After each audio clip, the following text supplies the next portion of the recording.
It's been a while since we visited Poisson. Maybe we should head over and have a look around.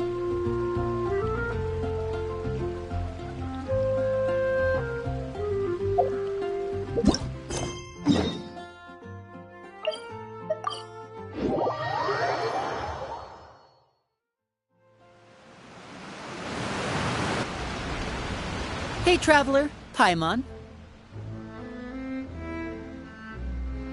Oh, Paimon knows that voice! Over here.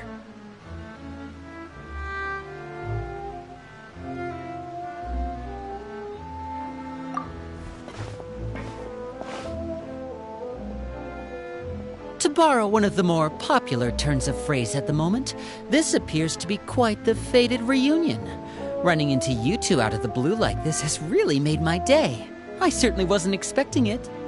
You can say that again. What brings you to Poisson? Wait, Paimon's got it! You must be here for one of your magic shows, right?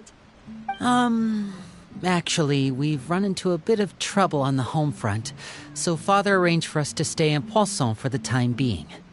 Oh, are Lynette and Fremine here too? Yep, along with most of the other members of the House of the Hearth. You may have noticed Poisson seems a bit more crowded than usual. So you're saying nearly the entire organization has moved to Poisson? Sounds like you've run into way more than just a bit of trouble. What's really going on? Well... Since the two of you are so curious, perhaps I can fill in the gaps. You scared Paimon half to death! Father, you're here. You know... On second thought, maybe we don't need to know. It's all probably super confidential House of the Hearth stuff, right? We totally weren't trying to pry or anything. No need to be nervous. I could sense your genuine concern from your conversation just now. Of course, I can also understand your confusion. Sending so many Fatui here to Poisson, it's only natural that some might suspect an ulterior motive to be involved.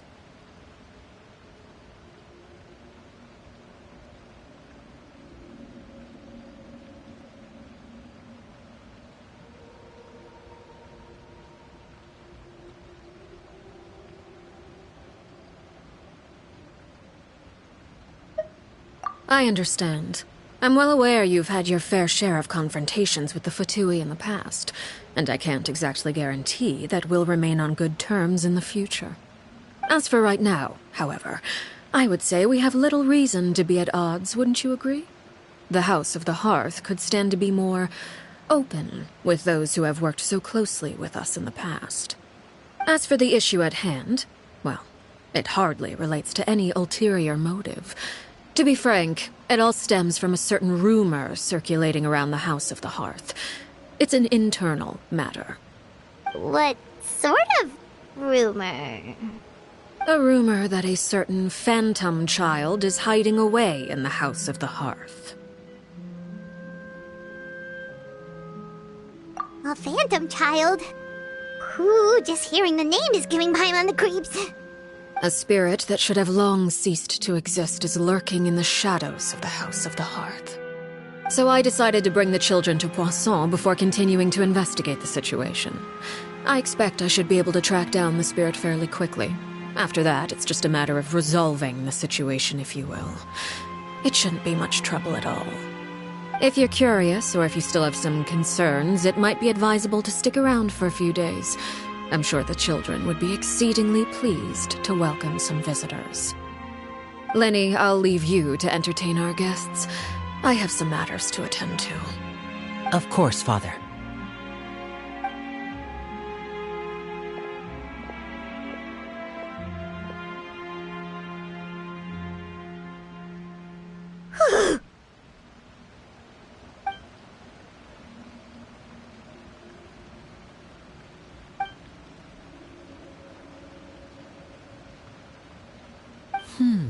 It has long been a dream of mine to invite you to our home and introduce you to my other siblings. You're quite well known in the organization already. A lot of people have been talking about you, especially after everything with the prophecy. If you're willing, why don't you stay a while and have a little chat with us? Alright. We don't have anything else to do right now anyway. But let's be clear, we're just gonna be there as guests, okay? Don't get any funny... Oh, wait a second. For your guests, that probably means we'll be treated to lots of yummy food, right? Of course. During our stay in Poisson, we've been helping out the locals with some fishing. We bring in quite the bounty every day. In fact, today's the perfect chance for me to show you what I can do in the kitchen. Let's go. I'll take you to where we're staying.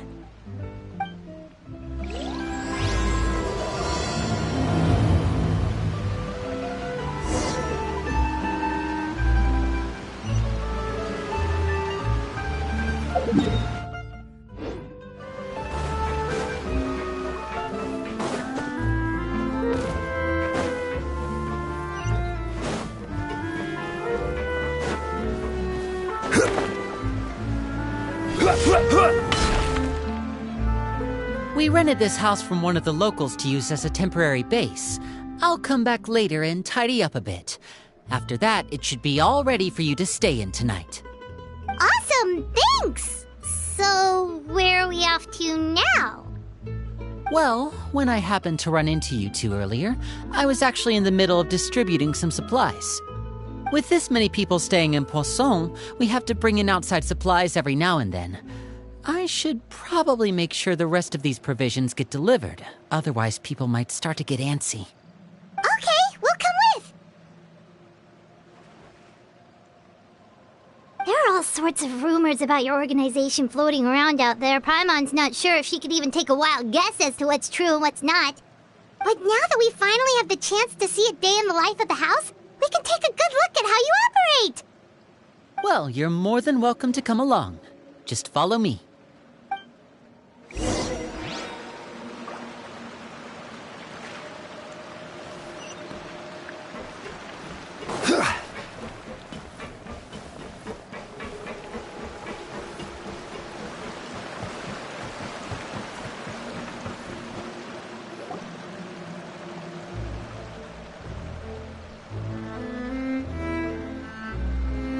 Linny! You're finally here! The supplies. I'm assuming you've... Brought them with me? Yep, here you go. Hello? Something caught your eye? It's the Traveler in Paimon! No way! Come here, everyone! Hurry! The Traveler and Paimon are here!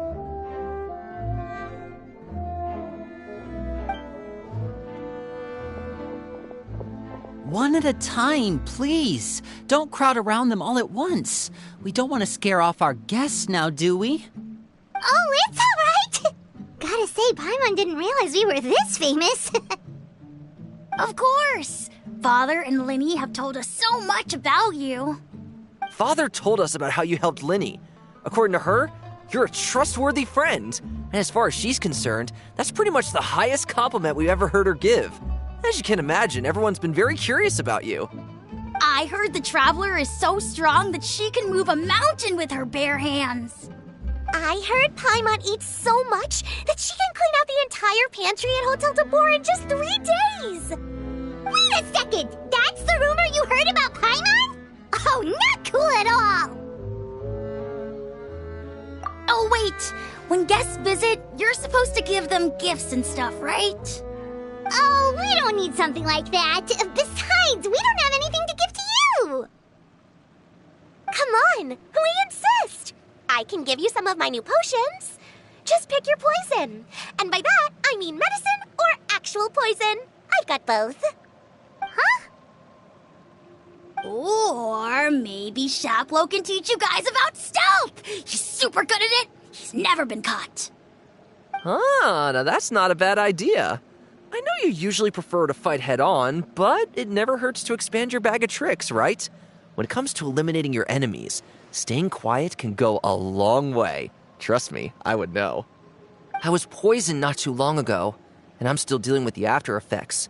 So I'm not quite as good as I was before, but I can still give you some pointers. Wait. When you said gifts, Paimon didn't think you meant poison and stealth tactics. But those are the best things we can give you. You don't like them? Ooh, how about this? Tell me the name of someone who really annoys you, and we'll teach him a lesson for you.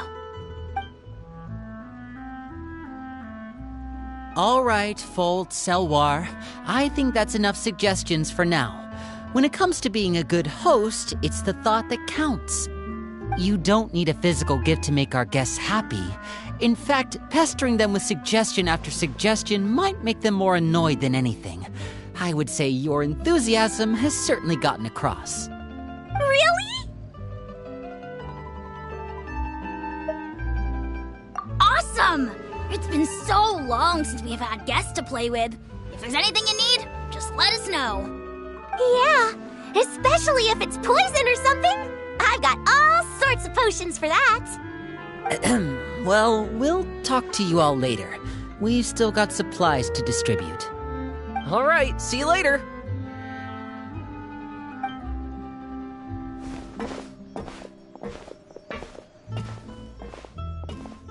Bye!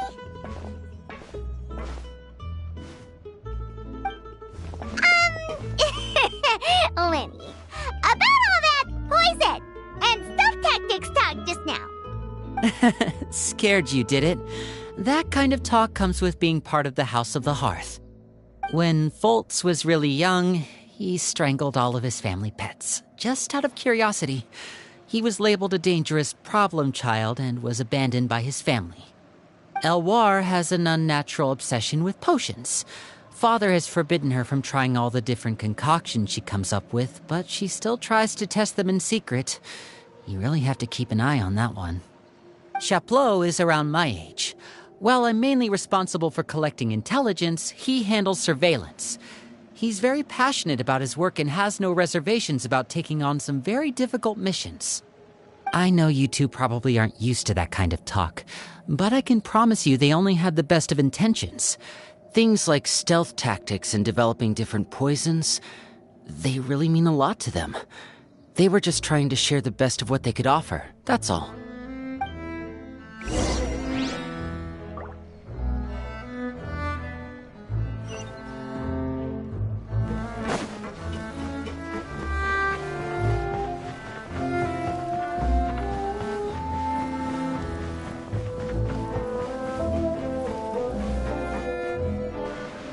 Filial, supplies are here. Thanks. And who are these two? Outsiders? Allow me to introduce you.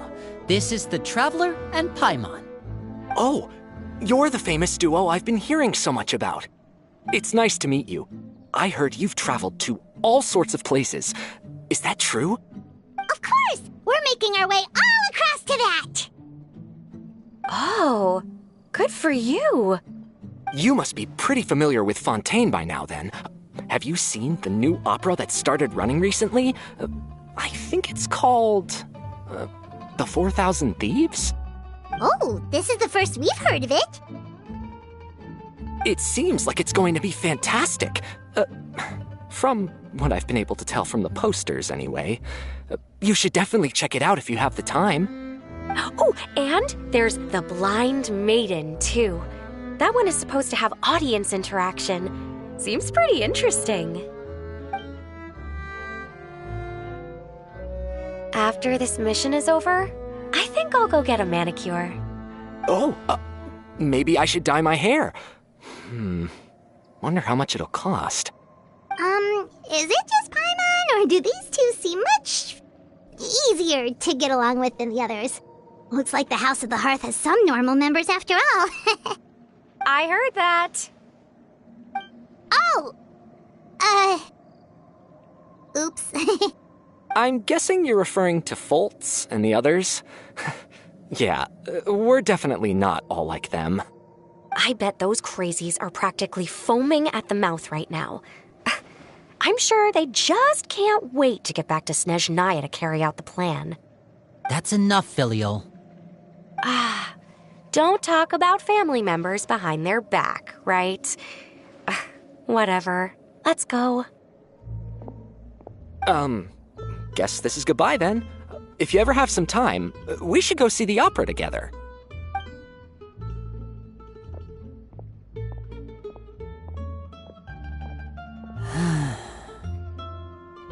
Well, that's it for the supplies.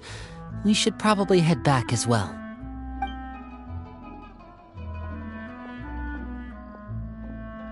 Well, they didn't seem too happy with each other. Seems like there could be something more going on here. You're right. We're only here as guests after all. Oh, Linny's getting super far ahead. Come on, let's catch up.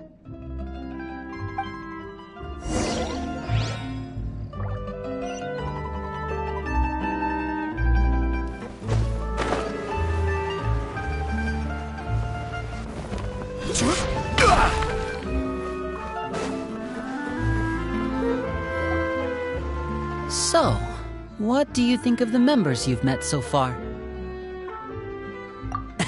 Well, Father is always encouraging us to be strong-willed and independent. So if there's one thing we've got, it's people who aren't afraid to speak their mind. Well, I should probably get cooking. Wanna join? Of course! Then let's head out and... Fremine? What are you doing here? Fremine! Nice to see you again! You too. I heard you're here as guests of House of the Hearth. Welcome. We were just going to make some food. Why don't you come along? I could use some help in the kitchen, and I seem to remember you mentioning you wanted to make seafood soup for the traveler in Paimon. Seafood soup? Oh, Paimon's drooling already. Were you looking for something just now, Fremine? Maybe I can help. It's nothing. I just wanted to see if there were any extra supplies. Yeah, we've got some left over. What do you need? Some food and water, and some clean cloth, if possible. No problem. Give me a second here. Food, water... Wait a minute. What do you need all of those for? You're not on any missions as far as I'm aware, and you were just going to come eat with us. So what's this all about? I thought I'd grab an extra portion because I get hungry at night. Could be because I'm growing, you know, and... Fremine, you remember what I told you? You're not like me. Your lying skills still need some work. Tell me what's going on. Is it really bad enough that you have to keep it from your own brother? Maybe it'll be better if we gave them some space.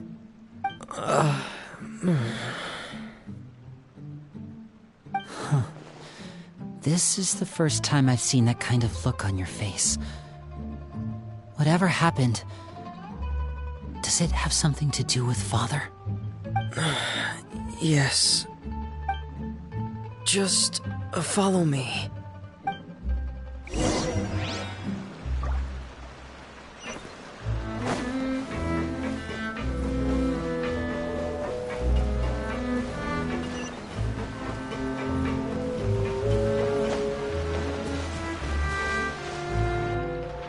You're back! Oh, and you've brought some friends with you this time.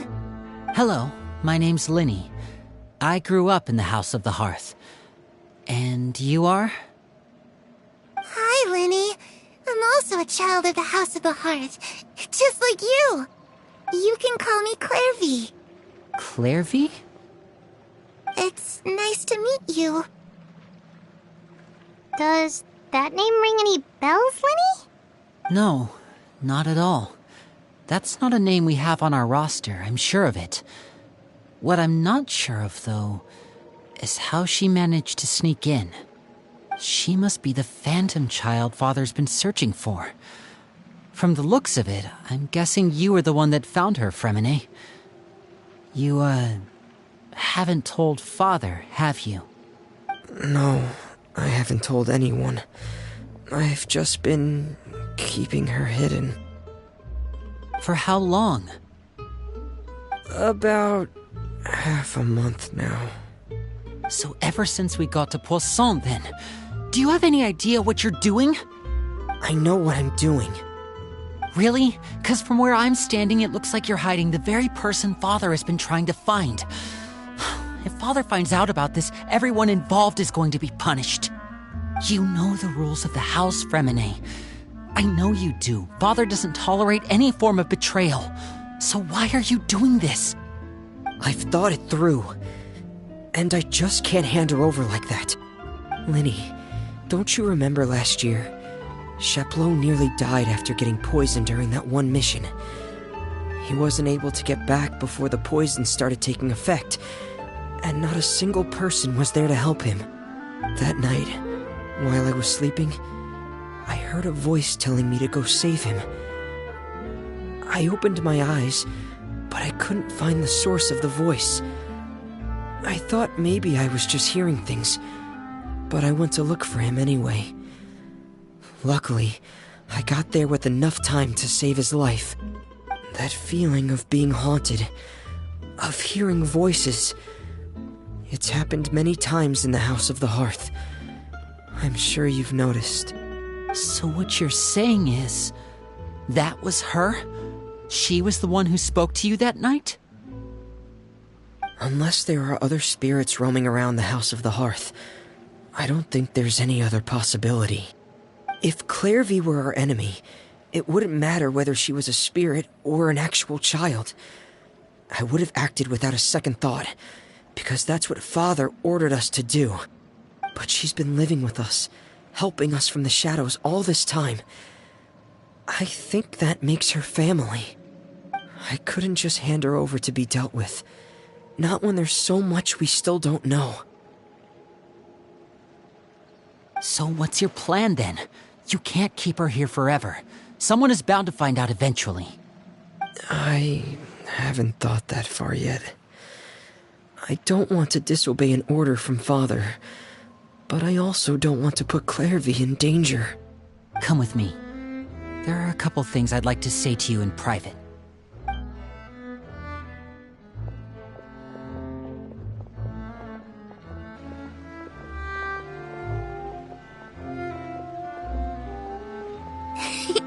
Those two sure care a lot about each other. Well, they got a funny way of showing it. From where Paimon was floating, it sure seemed like they were about to bite each other's heads off. No way! They have a really deep bond. I could tell right away, because I also have a friend like that. I just don't know how long that kind of bond can last. The darkness in the house runs deeper than you can imagine. No one can get out alive. I'm sorry, Linny. I really didn't mean to drag anyone else into this. Oh, really? You didn't mean to? 'Cause I, for one, wish you did. Huh? What do you mean? You know, when we were younger, you didn't call me Linny. You called me brother, just like Lynette. We grew up together, the three of us. We were all orphans, all rescued by Father. Of all the siblings in the House of the Hearth, I think our bond was the closest. Later on, when you started calling me Linny, I wasn't actually surprised. After all, Lynette and I are related by blood. We've had to depend on each other to survive long before we joined the house. Linny, The darkest and most difficult moments of my life happened before you and I had ever met. I'm sure that's true for you as well. Even so, Fremine, we've stood by each other for all these years now, and to me, that means more than blood. You and Lynette are the most important people in my life. No one can replace you. So I won't let you face anything alone. Not if I can help it. Oh, looks like things are getting kinda heated between Linny and Fremine. Maybe we should go check on them. Oh, it's raining. I should put my clothes away.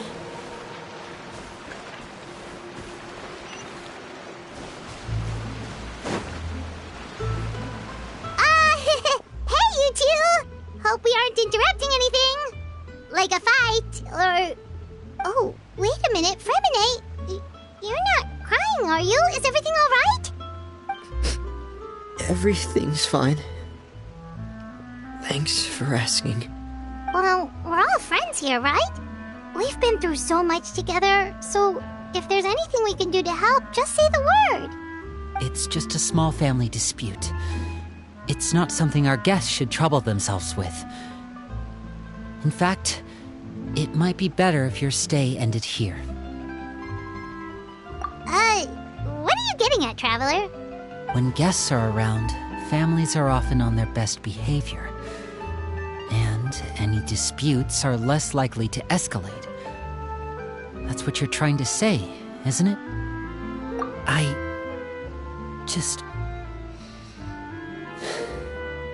Thank you. I was really hoping to keep you out of it.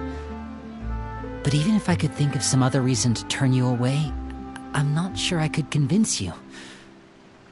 I know things could turn dangerous, so I promise you this. From now on, I'll protect you like my life depends on it. Me too. Well, back to the matter at hand then. If we don't plan on handing Clairvy over to Father, then our only other option is to solve the mystery of her identity before Father is able to track her down.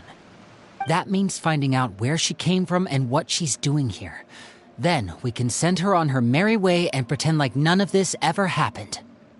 I've tried that already. And? And... nothing. I tried taking her somewhere really far away, but... after some time, she just reappeared. She even came with us all the way to Poisson.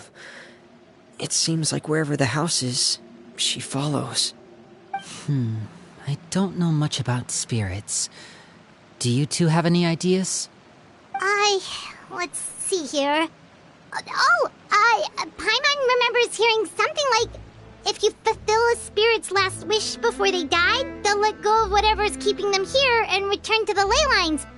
Oh, it's just that Paimon doesn't really remember where she heard that, so it's not guaranteed to work or anything.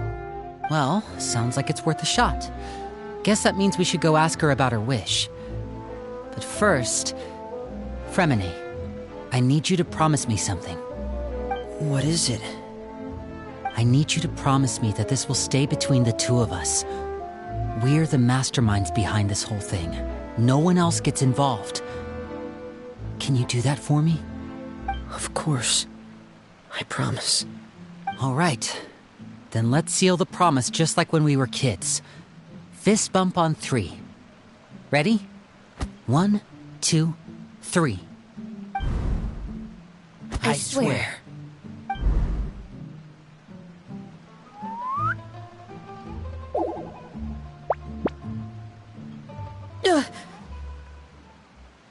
Whoa! Lynette! But what a surprise! What brings you here, dear sister? And, when exactly did you get here?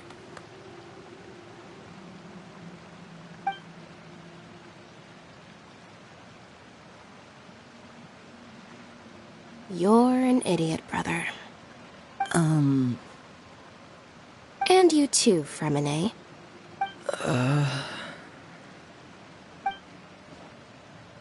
You 3, Traveler. And you 4, Paimon. Wait, what did we do? I've seen Clairvy around the House of the Hearth before.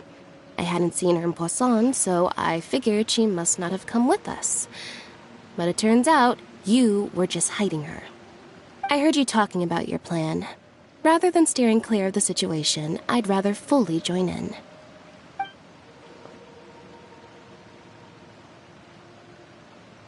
If you don't agree, I'll have no choice but to report everything back to Father. Simple as that. You're not giving us much wiggle room here, Lynette. Well, I guess we're all in this together then. After we talk to Clairvy, we'll figure out our next move. There's no time to lose. Let's go.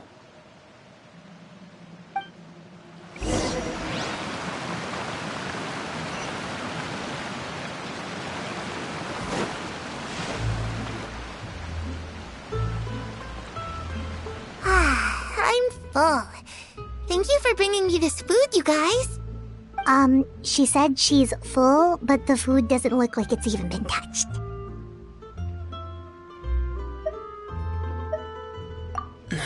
That's right.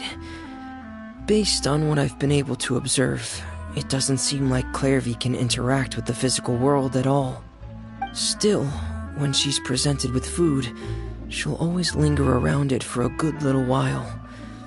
Maybe, in her mind, she really is eating those things. Does she know that she has already passed away? I've tried to ask her, but she didn't answer. My guess is that she's just as confused as we are. Or maybe she couldn't understand the question at all. Clairvy, if you've got some time, I'd like to ask you a few questions. Sure. Oh, another new friend. Hi, I'm Clairvy. Hello. Clairvy, how did you join the House of the Hearth? Huh? Isn't it the same for everybody? The knave brings you here and then you can't leave. It's just that your name, it's not on the roster. And I've never seen you before. The roster? Oh, I get it now. I think there might be some things you don't know about this place. The people in charge, they're not as nice as they look. They say they keep a roster, but it's not complete.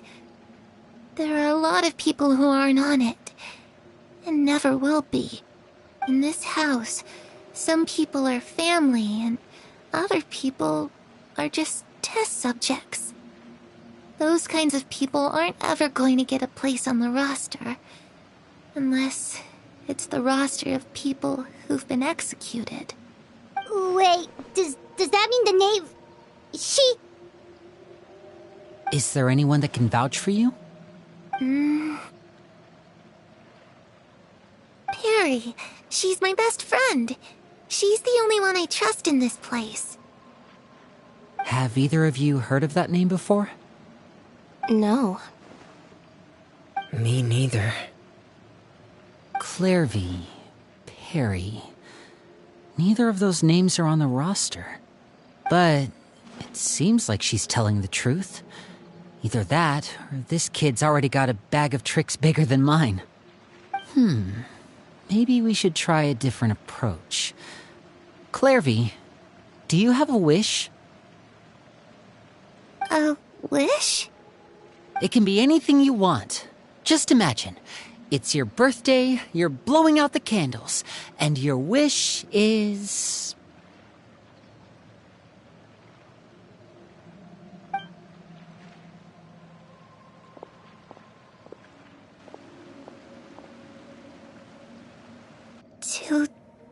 To go outside, where the sun can find me.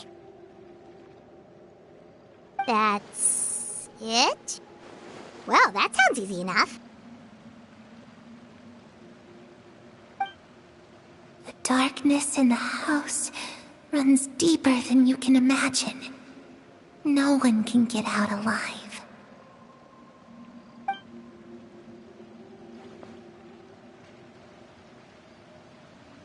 Okay, time to divide and conquer.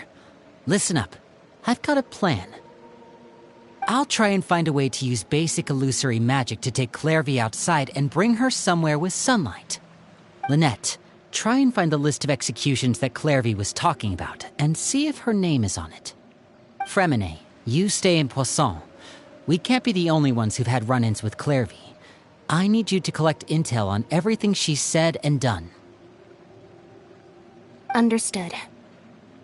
I'll try my best. What about us? What should we do?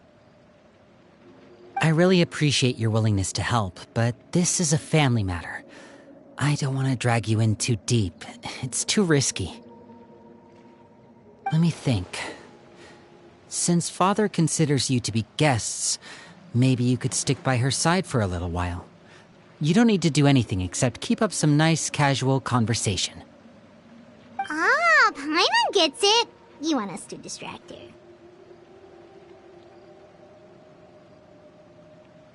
I'll give you a magic bird. If Father suspects something, all you need to do is release it when she's not looking, and it'll alert me that something's wrong. Of course, that's only as a last resort. If Father doesn't seem to notice us, there's no need to make contact. We'll reconvene here tonight after all's said and done. If the worst-case scenario happens and we're discovered, just tell Father everything. We're not going to let our guests get punished for our own actions. That's where we draw the line.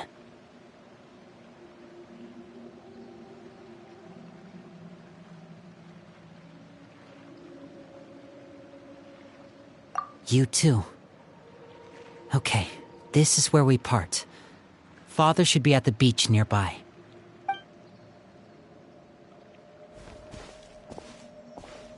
I really hope this goes well. No, it has to go well. That's the only way this can get resolved.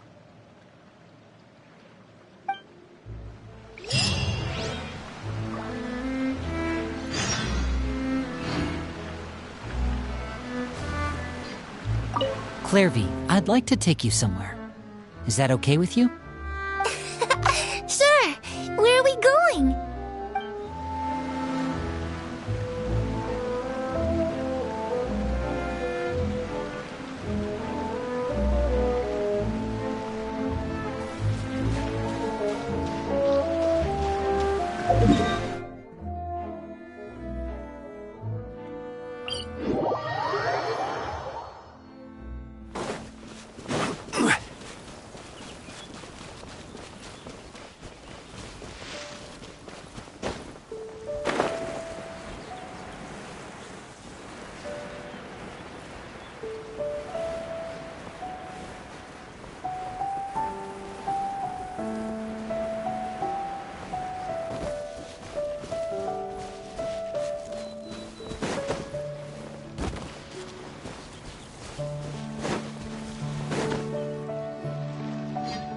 It's the knave! And... child! Hey, aren't you supposed to be in Snezhnaya recuperating? What are you still doing in Fontaine? Oh, it's you two. I didn't expect to run into you here. I was unconscious for quite a while after the fight in the Primordial Sea. After I woke up, I realized I was being taken back to Snezhnaya, and well, I couldn't have that now, could I? Not when I've still got unfinished business here in Fontaine. So, I mustered up all my strength and made the journey back on my own. What sort of unfinished business are we talking here? It has to do with Skirk, my master. I really wanted to meet up with her, but by the time I got back, she'd already left. I still have so many questions for her. Without any other leads, all I could do was ask the knave to help me track her down. She must have left behind some traces from her time in Fontaine. Oh, okay, so have you found any clues? Unfortunately, no. While the House of the Hearth is adept at collecting all manner of intelligence, certain existences can still manage to escape our purview. Basically, unless Master feels there's a need to meet with me, she's not going to be found. But that problem has an easy fix. I just need to become stronger, and then... Paimon thinks you should focus on getting better first. The worst of it is over. It's all thanks to that one kid from the House of the Hearth. Elwar, I think her name was. She gave me a bunch of random potions to drink. They didn't go down easy, let me tell you. Pain and chills all over. But they really did help speed up my recovery. And that's good, because it looks like I really do have to head back this time. The old man's been putting the pressure on me. He sent someone to tell me I'm needed for some sort of project. Project Stuja? Yeah, that's the one. I heard Regrader's involved too. I'm not looking forward to having to listen to all his monologuing, that's for sure. Hey, maybe you could think of a way for me to stay in Fontaine for a little longer. Helping Linny and the others brush up on their fighting skills would be far more interesting. If you and I could spar, that would be even better. I've been waiting for a chance to see you go all out. And what a sweet little daydream that is. But I also have a role to play in all this. I'll be leaving Fontaine shortly as well. Besides, considering how little they see fit to step outside the homeland, being called on to return to Snezhnaya by such illustrious dignitaries, what a great honor. Wouldn't you agree? One I could do without, I'd say. Is it just Paimon? Or does it kind of seem like they're...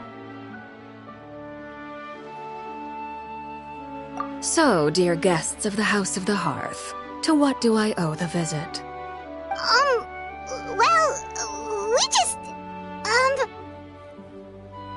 Right! We're super close to Linny and the others, but we still don't know much about you! Is that so? Introductions have already been made, have they not? Oh, well, you see? There's only so much you can learn about someone from a short introduction. At least tell us something a little extra, like... Why do you call yourself father? Huh, good question. I'd also like to know. The fact that you have to ask tells me our intelligence work has been quite successful. Telling you the answer to that question would only serve to undermine that success. And we can't have that, now can we? Spoken like a true diplomat. That was some expert sidestepping right there. Well, if there's nothing else, I think I'll take my leave. I still have a small matter to resolve at home. Wait, don't go!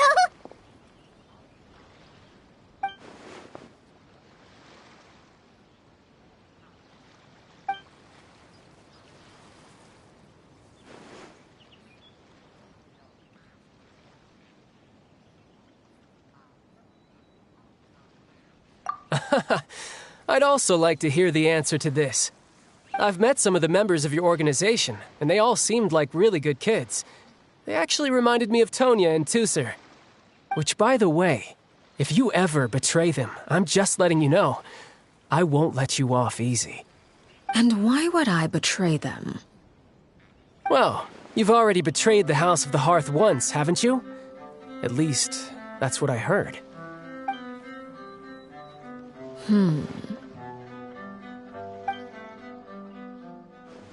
Okay, I admit. That's just what the old man told me. The rooster, I mean.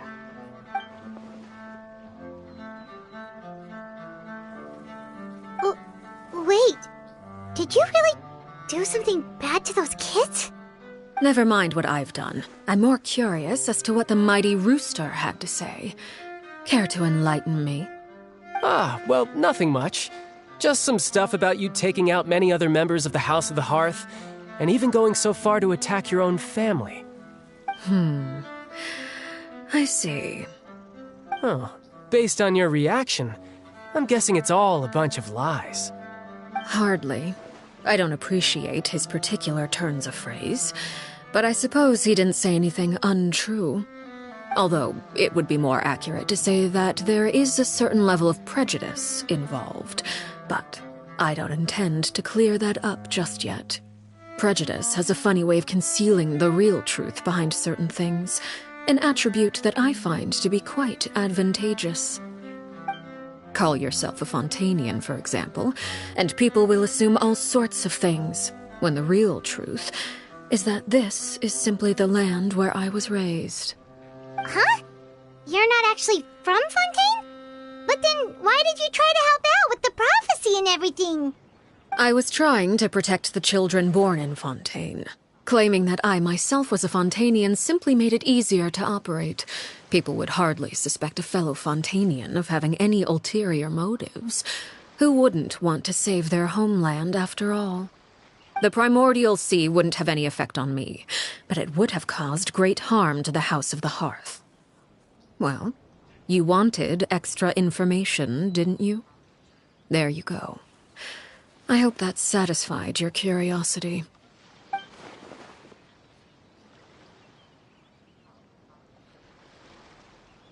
So, you stayed in Fontaine for the kids. I guess I was wrong to believe you'd betray them. Apologies. Looks like I was holding on to some prejudices myself. Good. Like I said, I like it when others have misconceptions of me.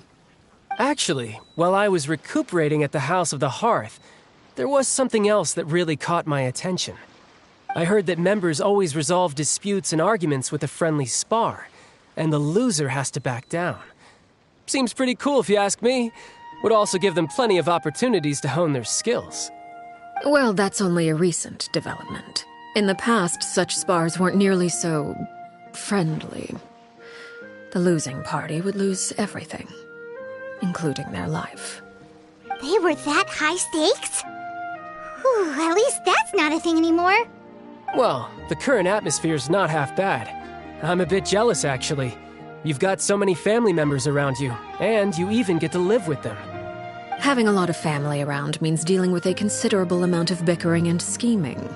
Once Tonya and Tusser enter their rebellious phase, I'm sure you'll understand. Just imagine.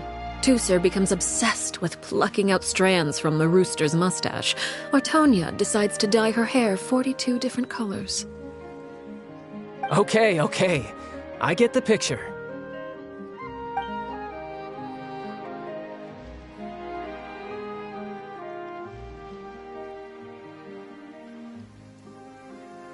Well, would you look at the time?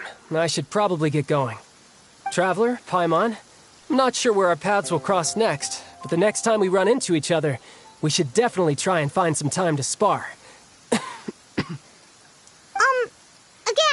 maybe this is a conversation we can have when you look less like you're gonna keel over. All right. Well, thanks for everything, Arlecchino. No thanks necessary. You also played a part in obtaining the Gnosis. I would say we can call ourselves even. I like the sound of that. Well, I'm off. See you all some other time. We should probably get going too. Do you want to head back with us? Oh? You want me to leave so soon? Oh, well, you see, I'm rather enjoying the evening breeze. If you don't mind, I think I'll stick around for a bit. I have some things to think about. Apologies for not attending to you like a proper host.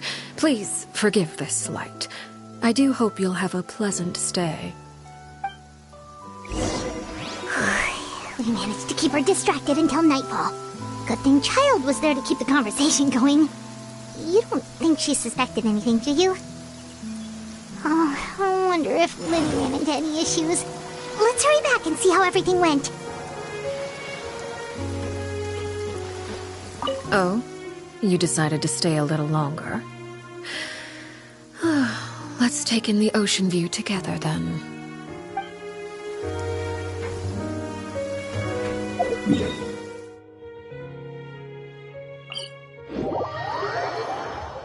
Violet grass is a plant that enjoys a moist environment and is best picked after it rains. If you should choose to pick any, be sure to store them appropriately.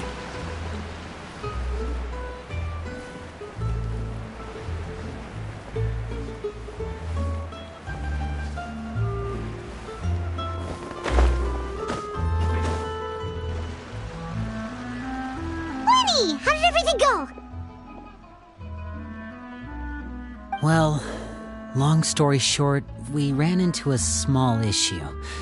Clairvy can't go into the sunlight. Everything was fine at first. She followed me up to the surface just like I told her.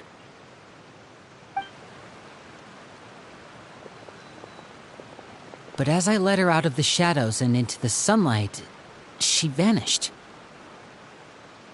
I turned around and there she was, standing at the edge of the shadows, silently watching me. Huh. Maybe she's afraid of sunlight, or... No, it wouldn't be her wish if that were the case. Well, we could always try pushing her into it. Oh, true. I've pretty much tried it all already. Nothing worked. Eventually, the sun went down, so all I could do was bring her back here. How did it go with you, Lynette? Good. I've got the list. It's right here. Really? Well, what are we waiting for? Let's take a look!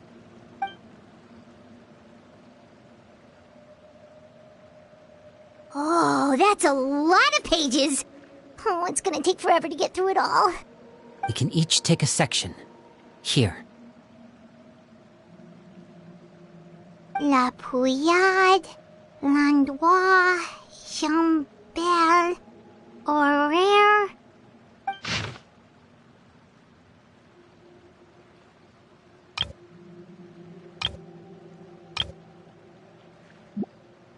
Oh, yikes. That Horaire guy has a huge scar on his face. He's kinda giving Paimon the creeps. Ah, I've met him before. The scar is from an injury he received during a mission. I still remember him joking with me about it. He said any future lover would take one look at him and then lose all interest. Did he say anything else?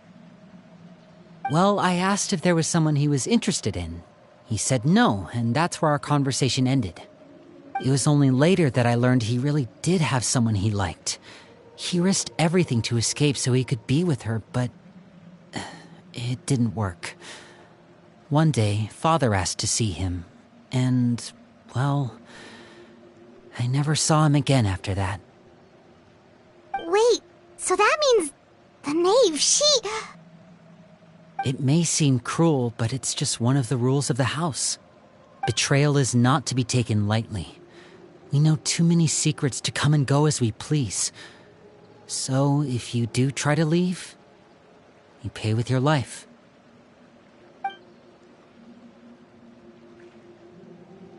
Her name's not here, huh?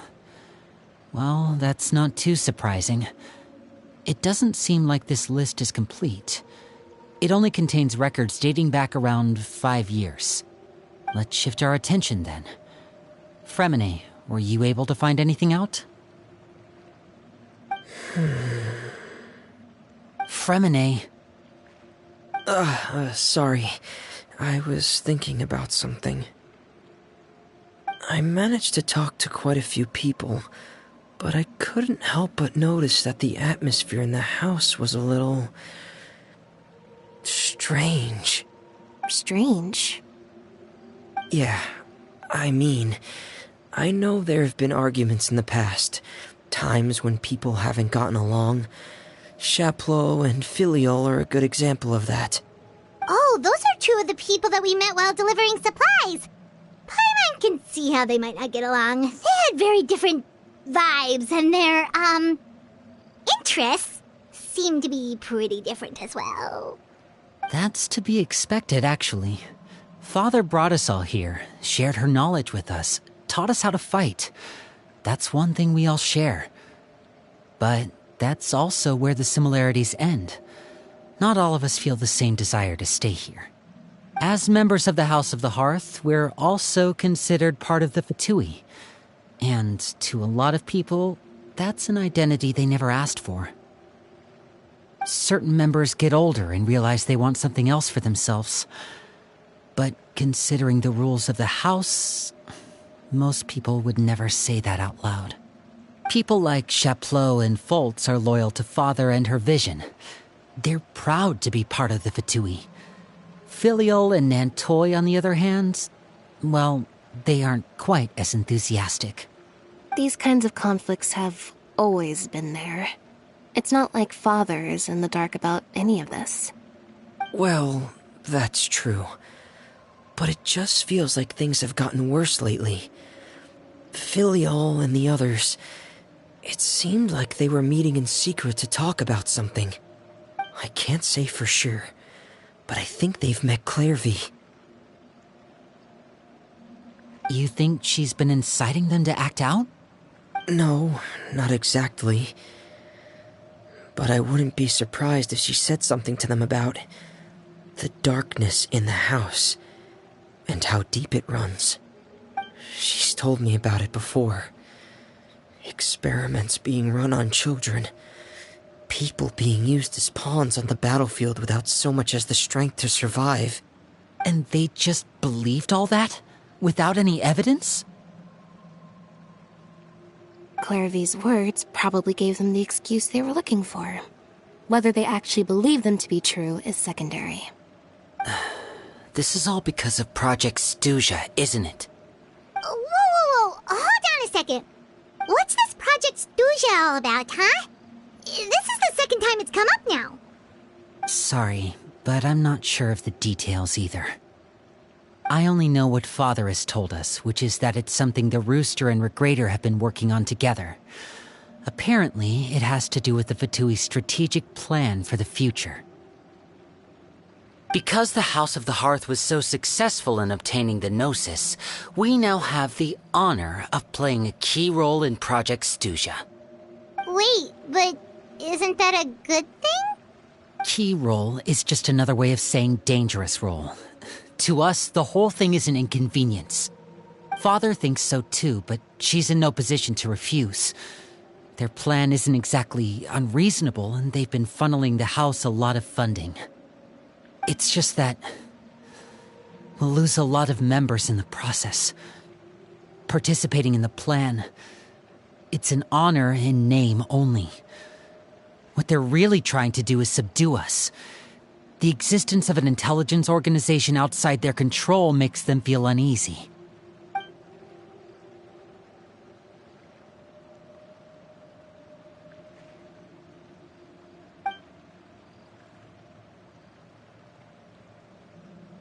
Okay, super complicated top secret Fatui business aside, what does all of this have to do with the conflicts you were talking about earlier? Paimon doesn't get the connection. External pressure has a way of exacerbating internal strife. You can't overlook the power of fear either. People are afraid of dying, and that fear is often the impetus for a lot of stupid decisions. I thought resolving the Clairvy situation would make everything go back to normal, but it looks like things are more complicated than I thought. If we leave Filiol and the others to their own devices, sooner or later, Father will be forced to take action. We can only focus on one situation at a time, brother. You're right. Even if we confront Filiol and the others, it won't do any good. It might even make matters worse. We should focus on Clairvy for now. Well, it's getting late. We should head back and get some rest. We'll try again first thing tomorrow. Lynette, you stick with me this time. Fremine, keep a close eye on Filiol and the others. Make sure they don't do anything they'll regret. Good work today, everyone. Have a good night, and I'll see you tomorrow.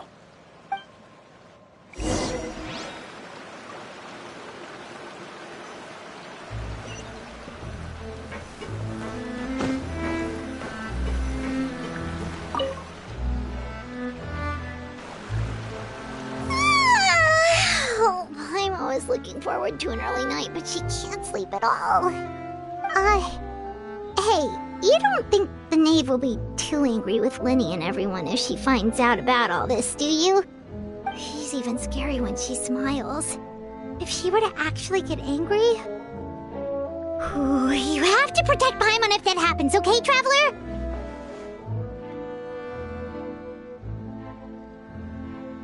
Oh, well, in that case, we should just plan on running away. We'll grab Linny and the others and we can make a break for it as fast as we can. Look! Look over there! Quick! Let's catch up with her before anyone sees!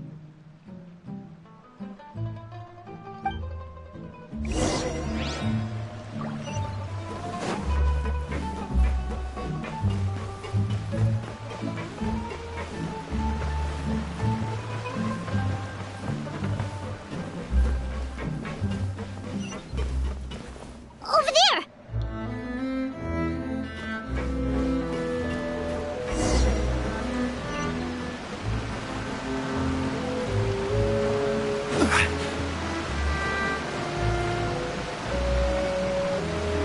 Oh, where is she going? Oh, if someone sees her, we're toast!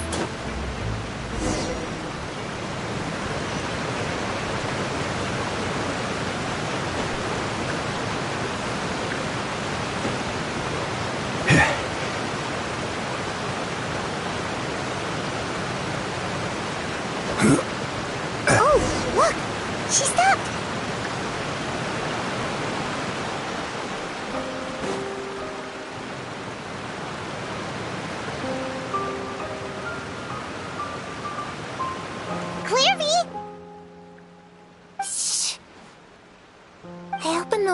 while no one was looking. Look how pretty the outside is.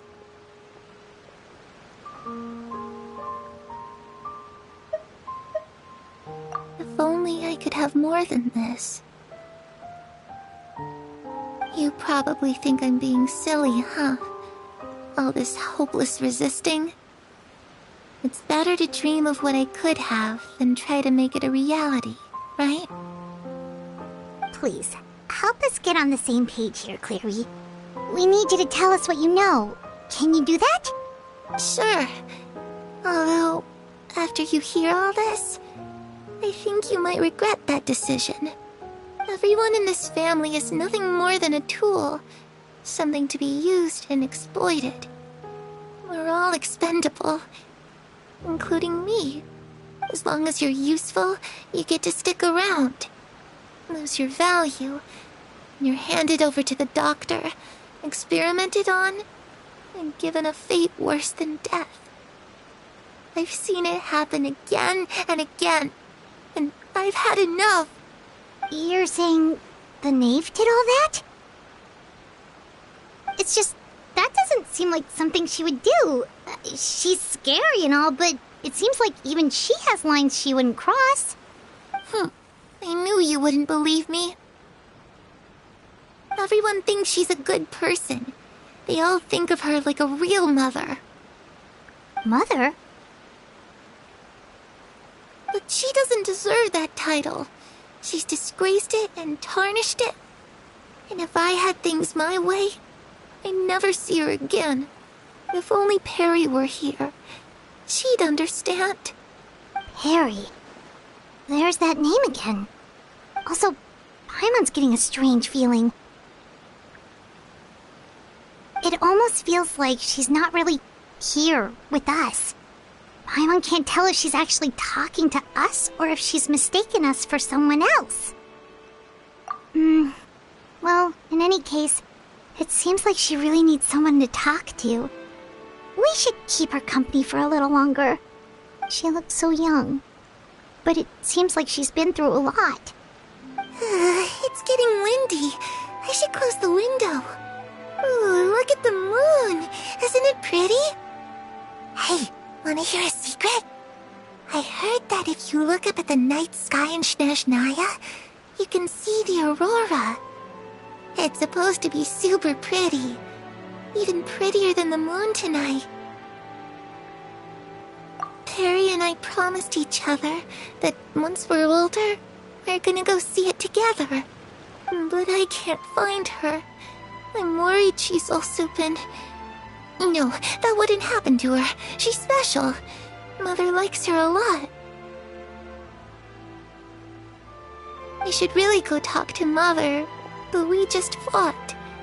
She doesn't want to see me, and I'm too scared to face her. What should I do?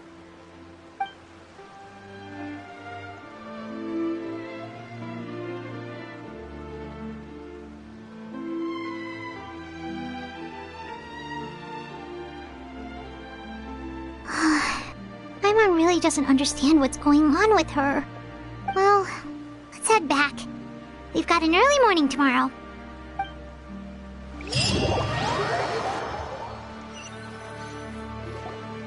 All right, looks like we're all here. Let's go ahead with the plan. Oh? What is it? What makes you ask that? Well, we kinda ran into Clairvy last night, and that's what she told us. We met the doctor back in Sumeru. He's super dangerous, and he's done all sorts of bad things. It's possible that Father and the Doctor have had certain dealings, but I don't think Father would work with him. We're not really on the same side, so there's not a lot of trust between them. That doesn't exactly set the stage for a successful partnership. I did hear, though, that when Father first became a Harbinger, the Doctor offered to work with the House of the Hearth. Father rejected most of his proposals, except for one. It had to do with some sort of secret experiment. Secret experiment? Could that be what Clairvy was talking about? I don't think so. I don't know any details about the experiment itself, but I do know it's an entirely independent operation. The doctor only proposed a direction for the research. That was the extent of his involvement.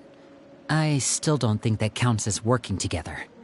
The details of the experiment are confidential, but complete records are kept on all participants. That doesn't seem to be the case with the situation Clairvy referred to. I know you don't agree with some of the Fatui's methods, and I'm not asking you to. But I am asking you to trust us on this. The House of the Hearth has its own principles. There are certain lines we're not willing to cross. Alright, that's good to hear at least. Clairvy seems to think the knave and the doctor worked together to do something horrible. If that turned out to be true, Paimon doesn't know how he would even face you guys. It's just that it doesn't seem like Clairvy is lying either. The easiest thing to do would be just ask the knave directly, but Paimon doesn't think she'd tell us. Father didn't come back last night. She's probably still near the shore. We'll be counting on you to distract her. Lynette, you're with me. Fremine, you know what to do. Be on your guard, everyone. All right, let's get to it.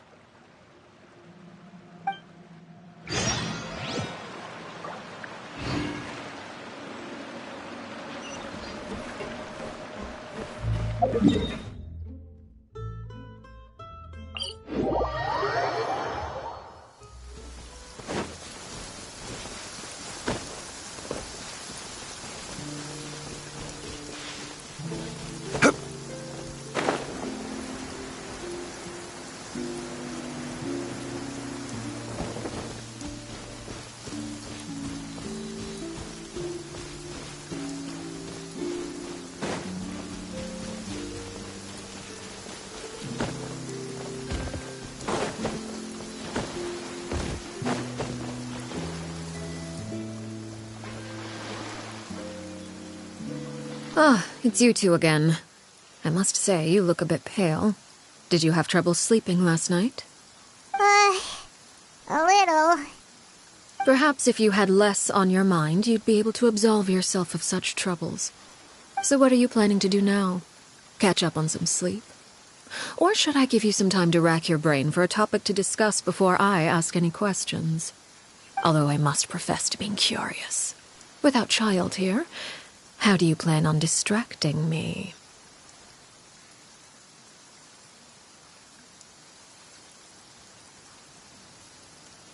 Us?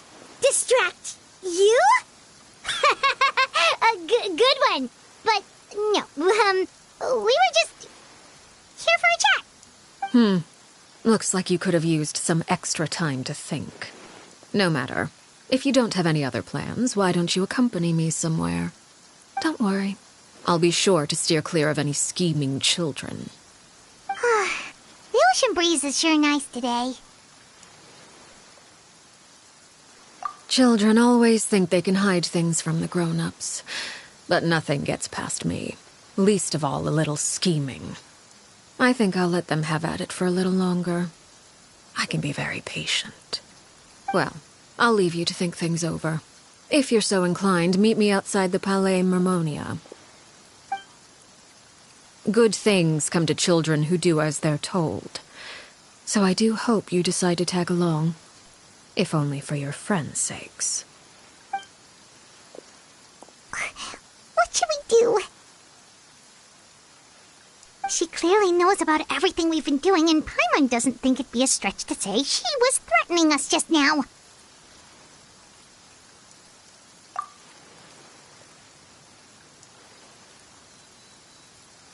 Oh, good idea. Hopefully he sees it in time. Well, we should probably head to the Palais Mermonia. Paimon doesn't want to find out what happens if we don't show up. Based on what the knave was saying just now, it sure didn't seem like it'd be anything good. Okay, then we probably shouldn't keep her waiting. It seems like Lynn and the others are on thin ice, so let's do our best to not get them in any more trouble.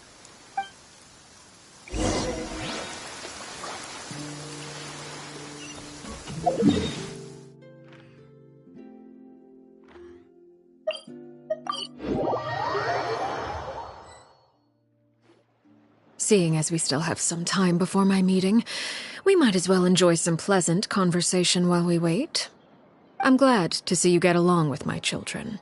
Being surrounded by good companions is necessary for a child's development. You're not planning on doing anything to them, are you? I assume you're referring to Lenny, Lynette, and Fremine. Although, there's that situation with Filial and Nentoy as well. It appears quite a few people have been acting out lately. No matter. I'm not one to discriminate. All those who betray the house meet the same fate. There are no exceptions. Does that mean you're going to kill them? Oh, are you here to beg for their lives? I'm sorry to disappoint, but the rules of the house change for no one. In my organization, everyone is responsible for their own actions. But don't you care about them at all? They really respect you. They even call you father. You must feel something for them. Any organization in which feelings come before principles is one destined for ruin. The House of the Hearth is hardly an exception. You could say our principles are more stringent than most. Perhaps I can offer you this consolation at least. As our guests, you two will not be held accountable along with them.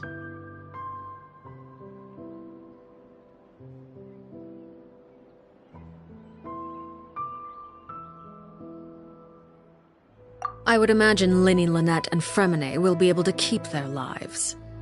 As for Filial, Nentoy, and the others, I'm afraid there's little I can do. They can try to escape, but once you know our secrets, there's no getting out alive.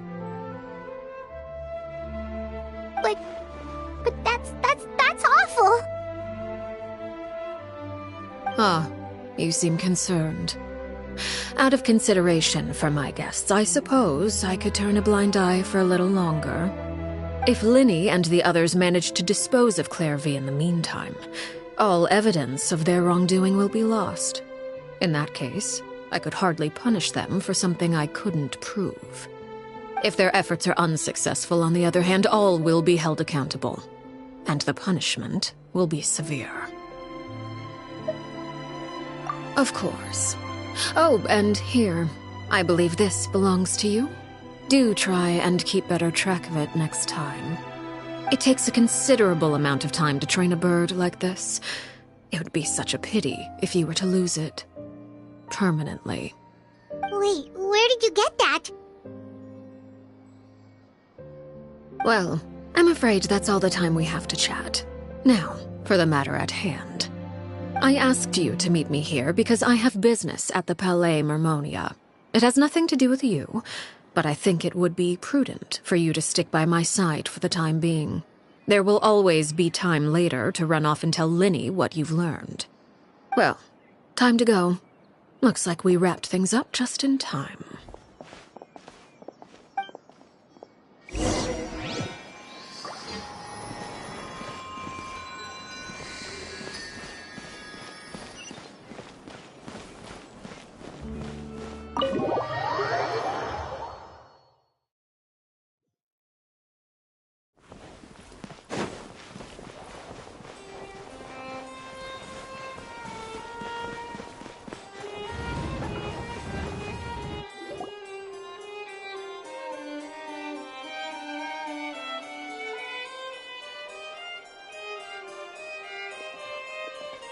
It's been a while, Monsieur Neuvillette.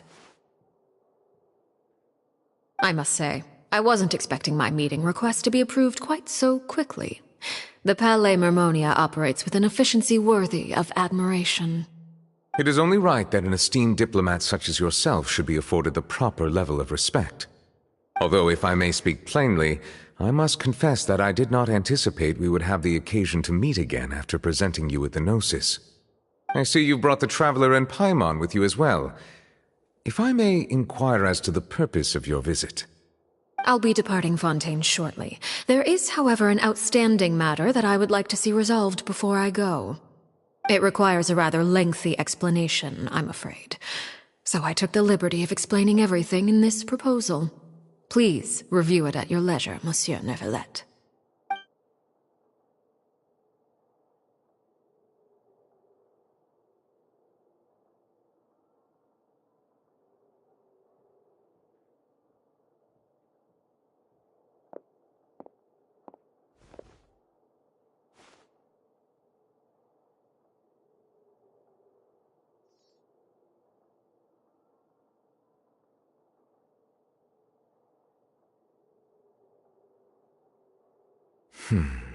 I understand your request. However, at the risk of causing offense, I must admit that I fail to see why you would wish for such a thing. I heard you have a certain fondness for water tasting, Monsieur Neuvillette, so allow me to use water as an analogy. A family is like a large body of water with countless rivers flowing in and out. As someone who watches over this system, I would hope that each river that flows from the source will eventually reach the ocean. Of course, objectively speaking, I know this is impossible. Most of the rivers will dry up along the way, disappearing into the ground and leaving nothing but a barren riverbed behind. Not all rivers are destined to reach the ocean, but I would not see their existence rendered meaningless. I believe the water that flows within them is simply meant for a different destination, like a field in need of irrigation. Or perhaps the glass of a certain water-tasting enthusiast.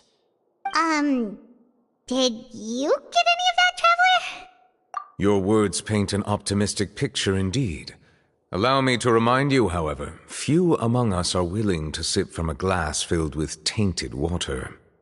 It may have been tainted at one point in time, but not to worry. I'll make sure it's strained of all impurities and returned to its cleanest form.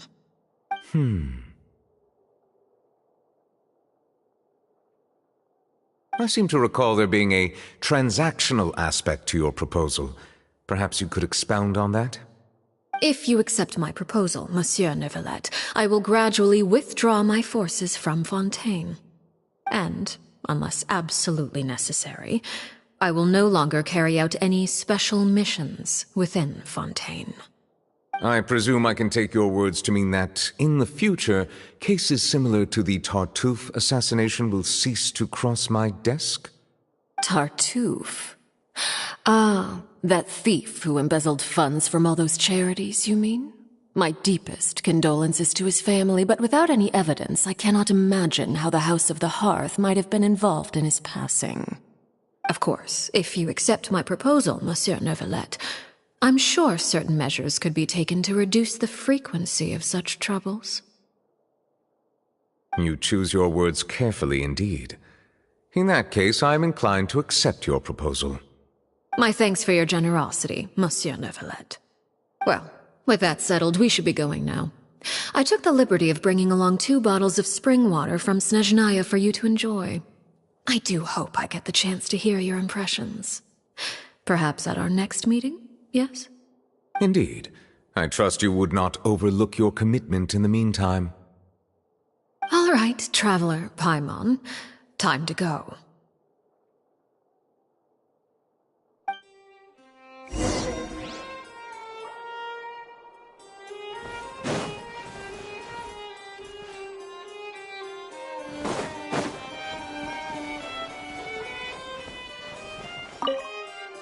I believe I've told you before that my emotions easily resonate with those of others. Yet in the few meetings I've had with that Harbinger, I haven't been able to sense any aspect of her emotional state. Her mind is like a still body of water. Who knows what darkness lies in its depths, and the lack of ripples on the surface gives nothing away. It's unclear whether this is her natural state of being, or whether it's an incredible strength of will that gives her the ability to master her emotions. Either scenario, however, suggests she is a very dangerous individual. I do not expect an explanation as to why you two are by her side. Whatever your reasoning, I would only advise you to take caution.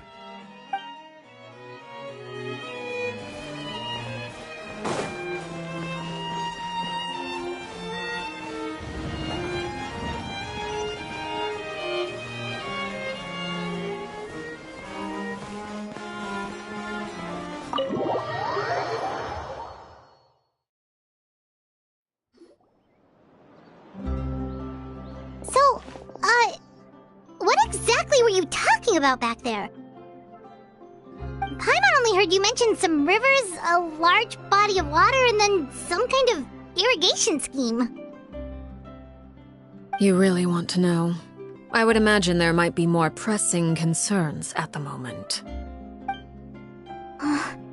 Winnie, Paimon really hopes everything's going okay. Oh, Paimon recognizes that look. You've got your thinking cap on, don't you, Traveler?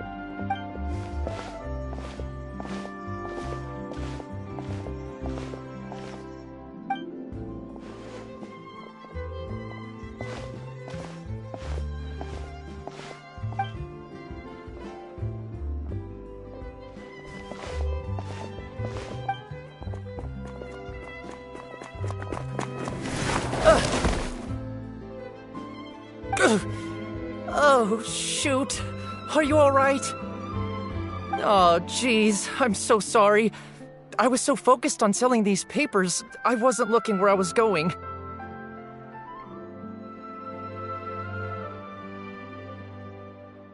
Well, let me make it up to you at least. Here, take this paper. On the house.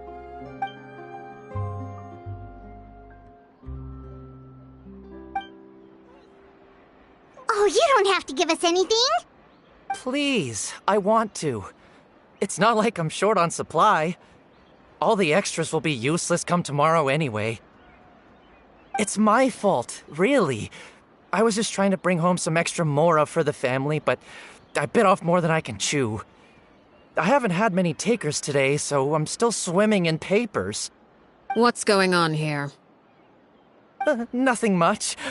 I just ran into your friend here on accident. I should probably get going, actually, so... Hold on. Of course, I'm happy to compensate you with mora, it's just... I don't have any on me at the moment. I'll take 3 papers. Here. Your payment. Oh! Thank you for your patronage. May the Archons bless you with good fortune.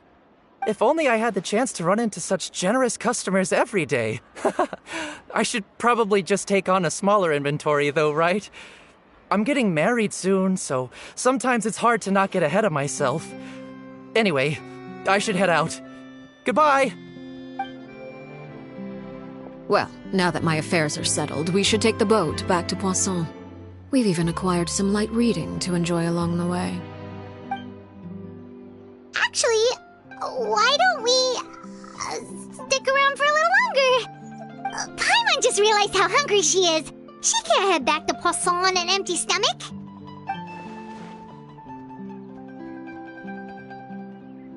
It appears you two are under the impression that delaying our return will somehow alter the situation in your favor. I'm sorry to ruin your fantasy, but your efforts are meaningless. That being said, I could be persuaded to give Linny some extra time. I just have one condition. If you agree to my request, I'll even answer some of your questions. You're quite curious about Claire V, are you not? And my relationship to her. Wait, why are you being so generous all of a sudden? You're not gonna ask us to do something bad, are you? You overestimate yourself. You don't have the talent for bad things. Then what can you possibly... The most important consideration in a negotiation is that both sides receive something they want. Demands and threats only get you so far. Wonderful. Here it is. When the time comes, make the choice that you deem most appropriate in the situation, and lend your help to the House of the Hearth. Okay, sounds normal enough. But what do you mean, when the time comes? When is that supposed to be? That is for you to decide. Then we have a deal. Follow me.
place?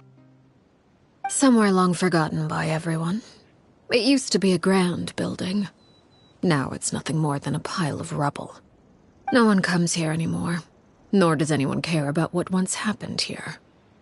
Although, this place does have something to do with the story I'm about to tell you. It was before I became a Harbinger, and before Linny and the others joined the House of the Hearth.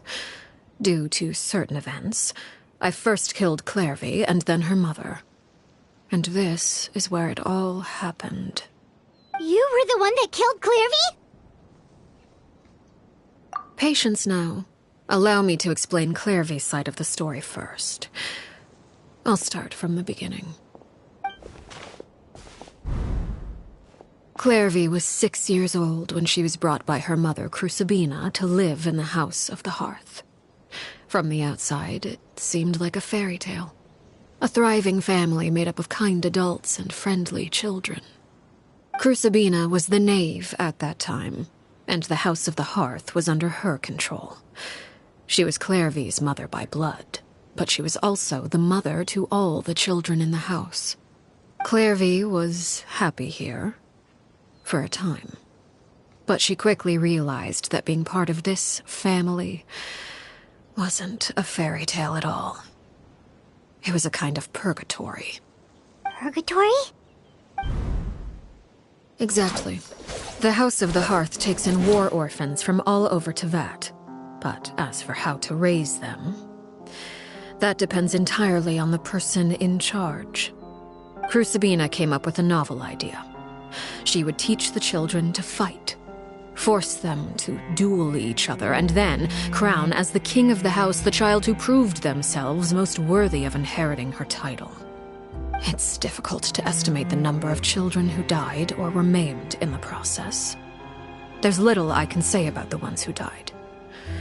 The ones that emerged with permanent injuries, on the other hand, well, they still served a purpose. They would be handed over to the doctor to be experimented on, or sent away on dangerous missions. Nothing more than tools to be used and then discarded. So those were the experiments Clairvy was talking about. But what actually happened to her? You said that Clairvy was Crucibina's daughter, so if Clairvy tried to convince her to stop what she was doing, Crucibina probably would have listened, right? Despite being Clairvy's mother, Crucibina cared little for her daughter. She forced Clairvy to join the House of the Hearth only as a means to demonstrate her own impartiality as a mother, to prove that she treated all her children equally. Clairvy did try to convince her mother to change her ways, but it was to no avail. After her efforts failed, the only other option was to rise up and try to fight back. Unfortunately, the other children had already been thoroughly indoctrinated into the illusion of happiness Crucibina had created. Of course, there was one exception. Someone Clairvy's age who knew the truth about the House of the Hearth. Her name was Peruere.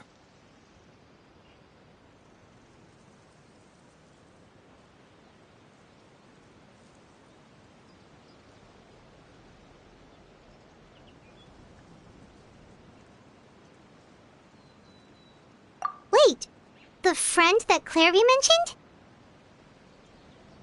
Friend, huh? I suppose we can call her that for now. Clairvy was a cheerful and passionate person with a tenacious spirit. Peruere, on the other hand, was rather cold-blooded. Her cold-blooded nature allowed her to see through Crucibina's facade. Yet, it was also this cold-bloodedness that prevented her from acting against it. At least at first.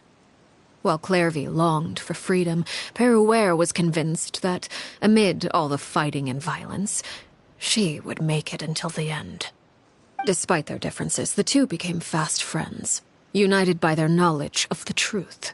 Clairvy told Peruere that she hoped to create a real family, where no one would be killed or sacrificed. There may have been a certain naivete to her ideas, but Clairvy proved her determination many times over. She tried countless times to run away, ask for help, or expose the truth. but her efforts only earned her beating after beating. The only thing that kept her going was her strength of will. Even with her body racked with pain, she would still stand on her tiptoes and open the window at night. She and Perouer would look out at the moon together, a fierce longing for freedom shining in her eyes. But one day that light simply vanished. Oh no. What happened? Her hopelessness resulted from a culmination of things. 10 years had passed. 10 years worth of failure after failure. She and Perouer weren't children anymore, but finding any chance to escape still seemed as hopeless as ever. It was during this time that Perouer suggested a new plan. If escaping was out of the question, why not take down the very person sitting on top of this throne of lies? Mother herself. Clairvy rejected that proposal. She claimed that, as a famous harbinger, Crucibina possessed an unimaginable amount of power. Trying to kill her would have an incredibly low chance of success. Clairvy never gave another reason, but Perouer could see it written all over her face. Clairvy still thought of Crucibina as her mother. Killing her own flesh and blood was a line she couldn't bring herself to cross. If she couldn't escape and fight back, then only one option remained. Precisely. Death was the only way that she felt she could be free. It happened during a duel. When she arrived at the dueling ring that day, her partner turned out to be none other than Perouer, the very person that had stood by her side all those years. It was a fierce battle, but ultimately, Clairvy decided to let Perouer end her life. From that moment on, Perouer's journey was one written in flames. When the rain finally came and washed it all away, there she stood, the sole victor in Mother's endless game of slaughter, a trail of corpses strewn across her path to success. It was the very result she had predicted 10 years prior. Even then, she believed she would make it until the end. She wasn't surprised by the fact that she emerged as Mother's undisputed heir. Rather, her success left her with an inexplicable sense of restlessness. She was unsettled, and there was only one thing that could quell that sensation. Perhaps you two would like to take a guess as to what it was? Crucibina, you mean? But... Correct. This is the place where Perouer killed her best friend. A mere year later, this is also the place where she fought tooth and nail to kill the mother they shared. The moment she acted, any conception of what was right or wrong ceased to matter. It's one of the principles of the house. Only those who survive get to write the rules. Perouer won the battle, and became a harbinger herself. After which Her Majesty, the Tsaritsa, bestowed upon her a new name. Arlecchino. So the Perry Clairvy was talking about... It was you all along. You're Perouer. Arlecchino is just a name you got later.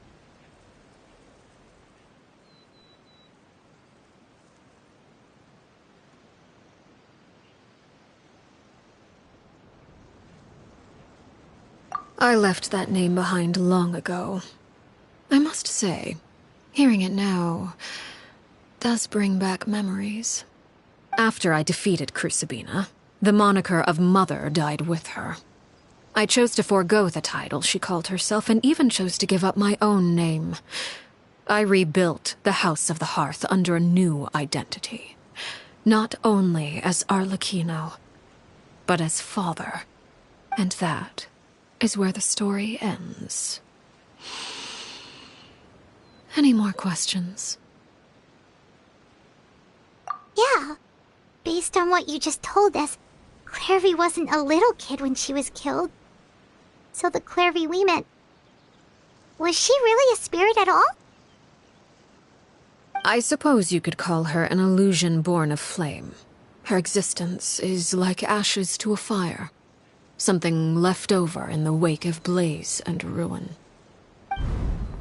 You see, a certain power runs through my veins. It's not unlike a curse. My flames leave behind shadows of anything they consume. Of course, the chances of those shadows morphing into a sentient entity are exceedingly slim. Clairvy is a very special case.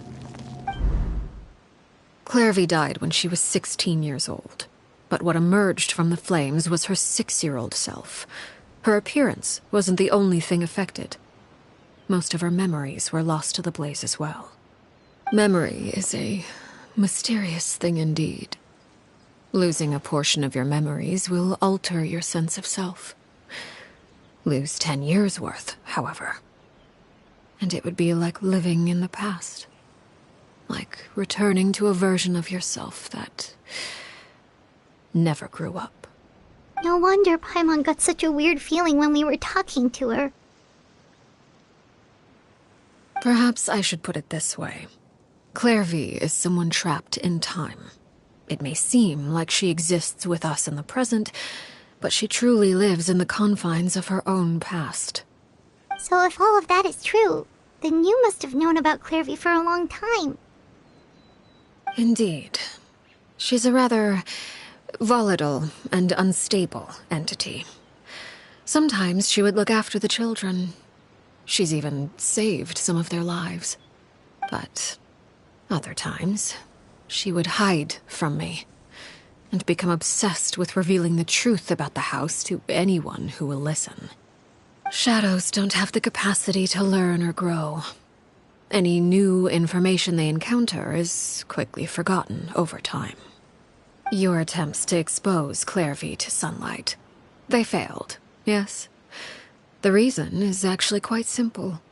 In Clairvy's mind, the house is impossible to escape, and it is this very perception that traps her there. But no matter. All I have to do is kill her again, and all will be resolved. I don't anticipate so much as a single speck of ash will be left behind this time. Wait! Paimon can understand why you might want her gone, but isn't there another way? So what if she's trapped in her 6-year-old self? She's still your friend! At least talk to her first! It's too late for that. She broke the rules, and now she must be punished. That goes for Filial and Nantoy as well. She's had quite the effect on them. I hope you understand the difference between Crucibina and myself lies in our formulation of the rules, not our policy for enforcing them. Upholding the rules without question is a trait we both share, because that is how a household should be run. Is this really what you want to do? Whatever could you mean? Don't you want to say a proper goodbye at least? Whether as a killer or as a father, there are two things that must be avoided at all costs: anger and sorrow. Anger makes you impulsive. Sorrow causes you to waver. Well, it appears it's about time to proceed. Before we arrived, I told some of my well-behaved children to bring our troublemakers here by nightfall. I do believe I've kept my end of the deal. I gave your friends quite a bit more time. As for what happens now, we'll just have to wait and see.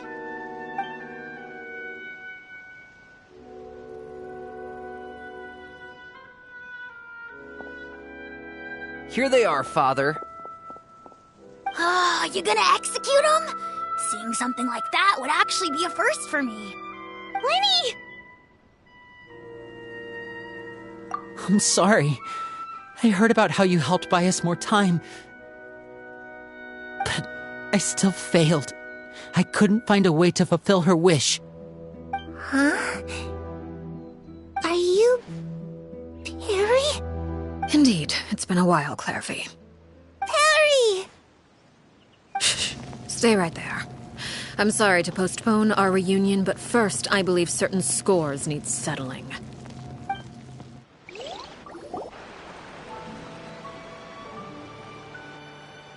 Father, let me explain.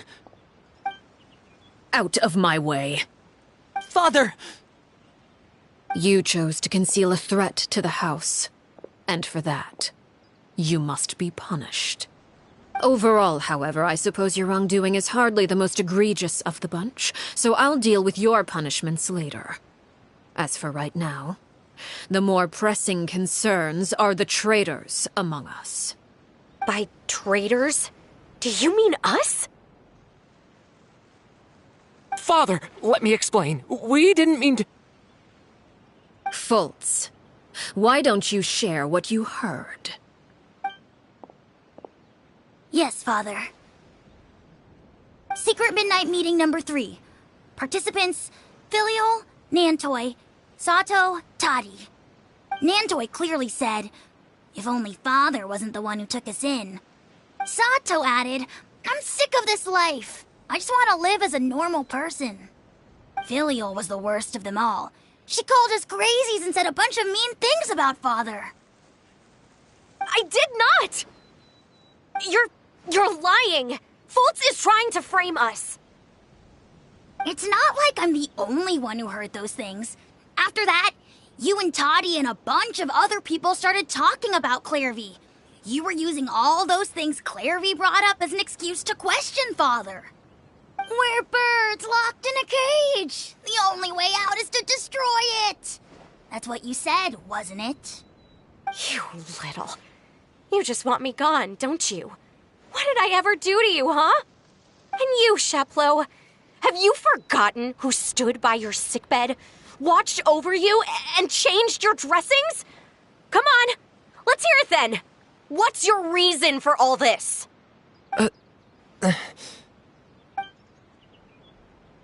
You're wrong, Filial.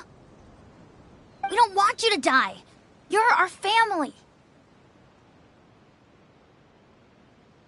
Liar. You wouldn't be doing this if that were the case. So why? Why have you backed us into a corner? We all live in the House of the Hearth. You know the type of work we do, Filial. A single betrayal can cost dozens of us our lives. It's not like it's never happened before. That kind of thing is hard to forget. That's why the House of the Hearth cannot tolerate any form of betrayal. Ever since we came to Poisson, you've had 7 secret meetings. A lot of the things you talked about really crossed the line. You've been spying on us for half a month? Wait a second. Now that I think about it, the move to Poisson was just a way to make it easier to spy on us, wasn't it? Because we were all in one place. You've had this planned all along. Filial, Nantoi, I'm sorry. I owe you both my life. I owe Clairvy too. If it weren't for all your help after I got poisoned, I wouldn't be standing here today. If this were any other situation, I would do anything to repay that kindness, even if it cost me my life. But rules are rules. I'm sorry. My hands are tied. Why? Why? That's enough, Filial. We made a mistake, and we should own up to it. We broke the rules, plain and simple. And now we have to face the consequences. I'm sorry, Sheplo. Fultz. I'm sorry, Father. We accept our punishment. Chapleau, according to the rules of the House of the Hearth, how should these traitors be punished? All those who betray the house pay with their lives. And so it shall be.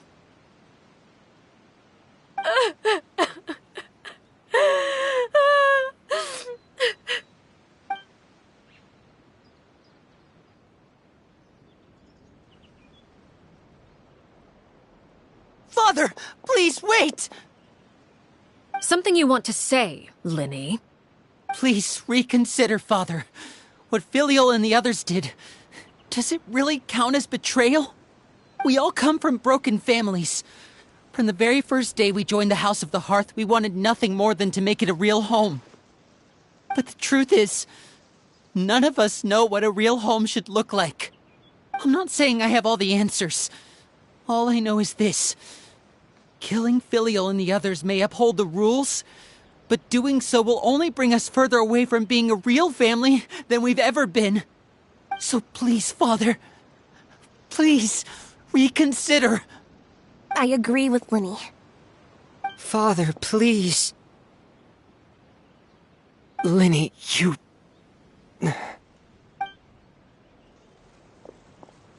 I also agree with Linny.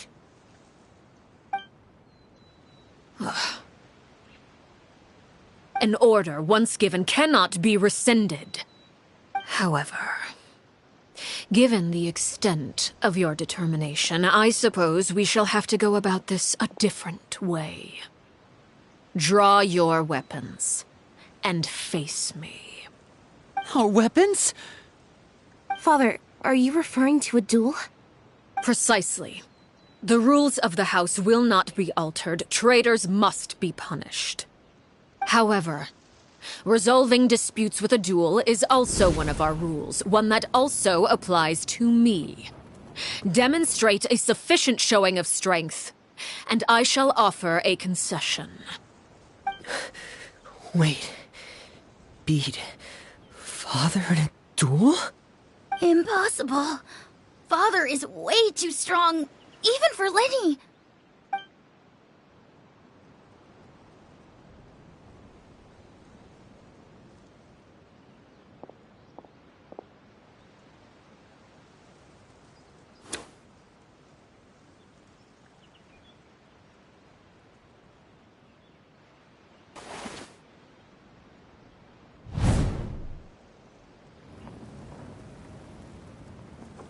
Did you hear that, Traveler?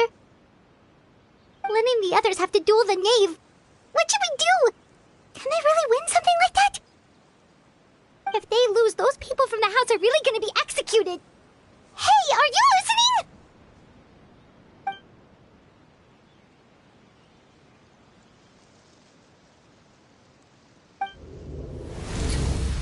Don't you want to say a proper goodbye at least? Anger makes you impulsive. Sorrow causes you to waver.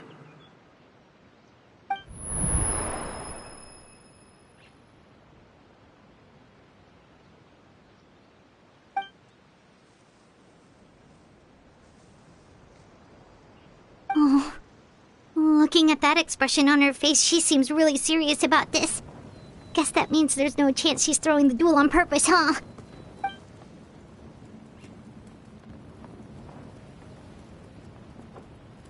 When guests are around, families are often on their best behavior. And any disputes are less likely to escalate. When the time comes, make the choice that you deem most appropriate in the situation, and lend your help to the House of the Hearth. What's wrong, Traveler? Hey, where are you going? Traveler?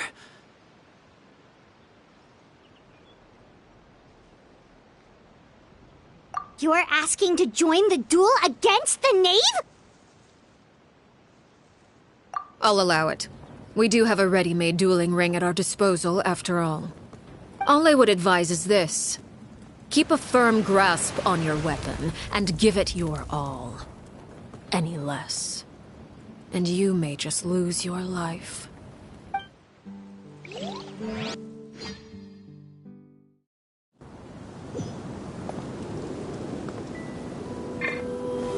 Stabilize! Yoo-hoo! The doctor was singing. Remember... Is it my turn now? With these rising flames!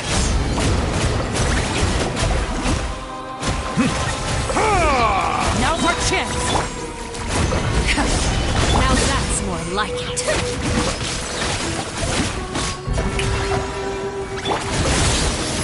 Yeah! With the fall of darkness, destruction shall rise. Hang in there! Have a taste of purgatory.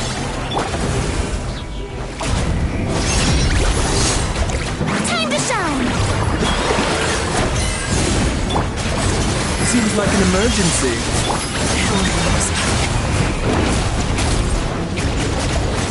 Getting here! Not bad.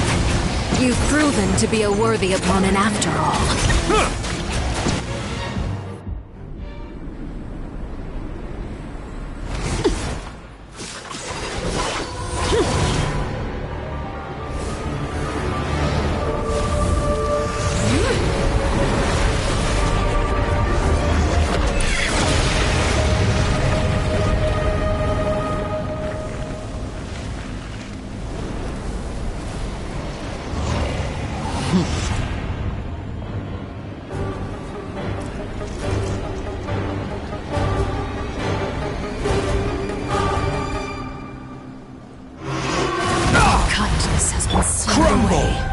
My blade is all that remains.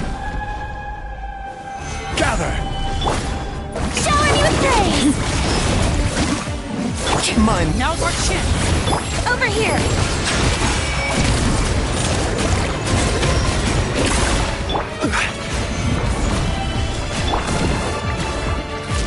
Let the world collide!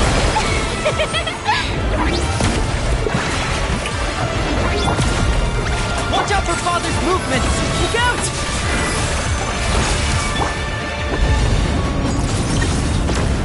The sun and moon have set. Only ruin remains. Stabilize!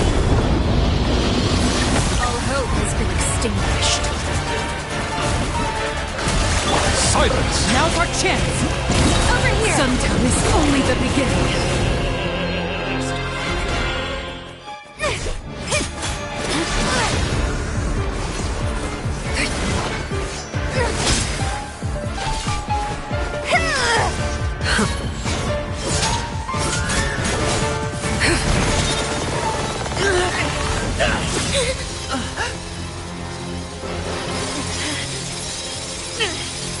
You should know better than to crowd in one place.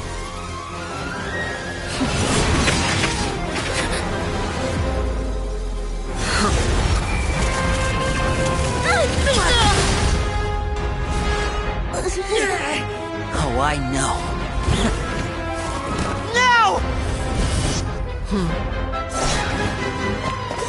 I'm sorry, Father!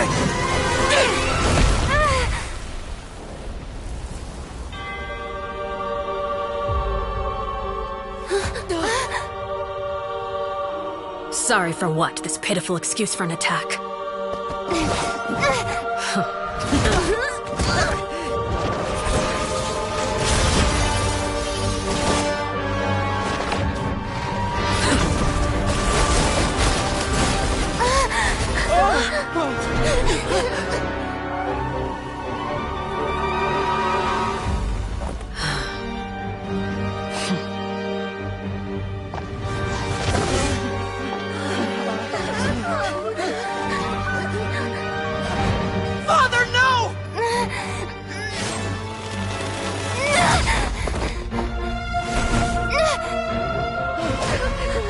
Made it out, did you? You're stronger than I expected.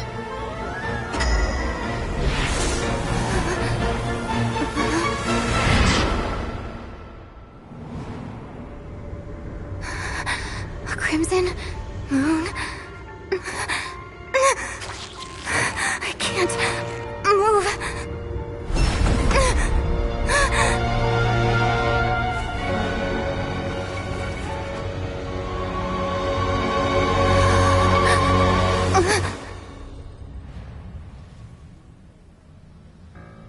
Still, not strong enough to beat me.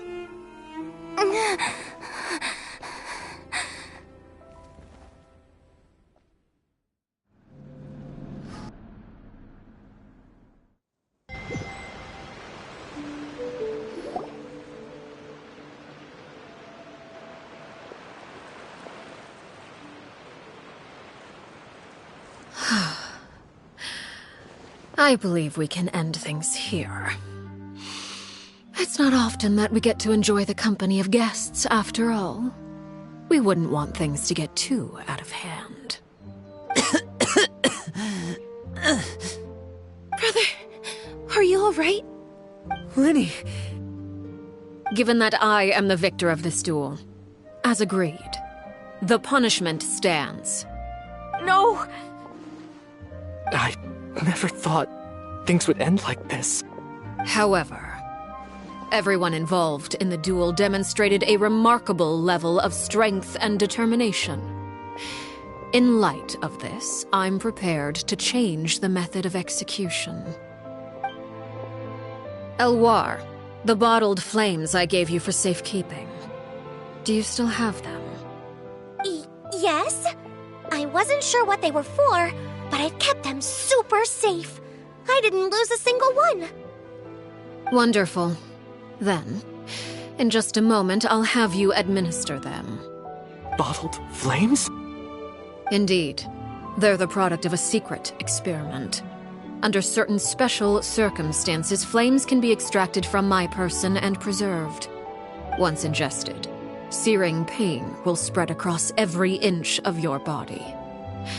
No harm will come to you physically, but your memories will be burned away. If you can withstand the pain. When you awake, you'll have forgotten everything you know about the House of the Hearth, and will be expelled from the organization. In other words, administering this concoction will kill the version of you that grew up in the house, and give you a new identity.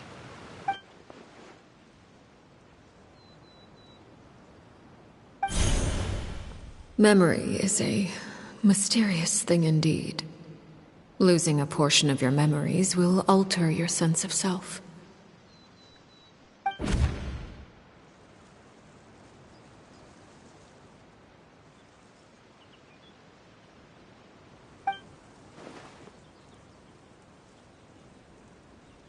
So, you're just letting us go, Father? You misunderstand. Memories are extremely important. Once consumed by flame, the version of you standing before me will die, and our secrets will die with you. So no, I don't intend to just let you go, because the person who survives will be nothing but a stranger. Even so, I won't have to live in fear anymore. I'm sorry, Father. I'm sorry I let you down. But I really... Don't cry, Filial. You haven't left the house yet, so there are still rules to be followed, yes? Remember what I taught you. Anger makes you impulsive, sorrow causes you to waver. Don't let yourself be controlled by your emotions. Of course. I'll remember. Dry your tears, and go pursue the life you really want. Yes, Father. Chaplot, Foltz, Elwar. Take them back to Poisson. And bring Lenny and the others as well. I prepared 3 extra vials of bottled flames. As for whether to take them, the choice is yours. Goodbye, children. The next time we meet, I will no longer be your father. Thank you for all you've done for the house. I hope you have bright futures ahead of you.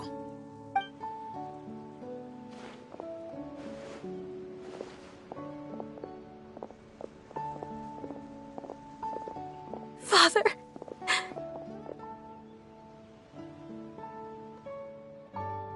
Let's go.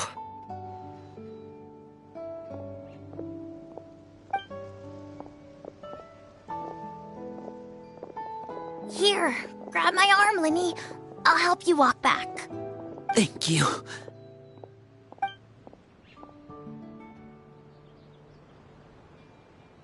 Clairvy.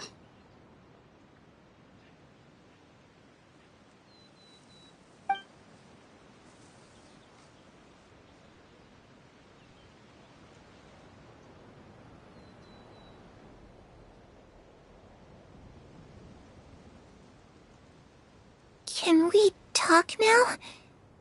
I've been waiting for a super long time. You really are Perry, aren't you? I haven't seen you in so long. How come you're all grown up?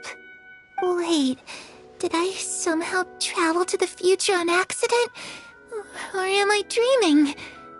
What a long dream. Neither. You died, Clairvy. That's what happened. You could have at least sugarcoated it a little. Look, she's done speechless.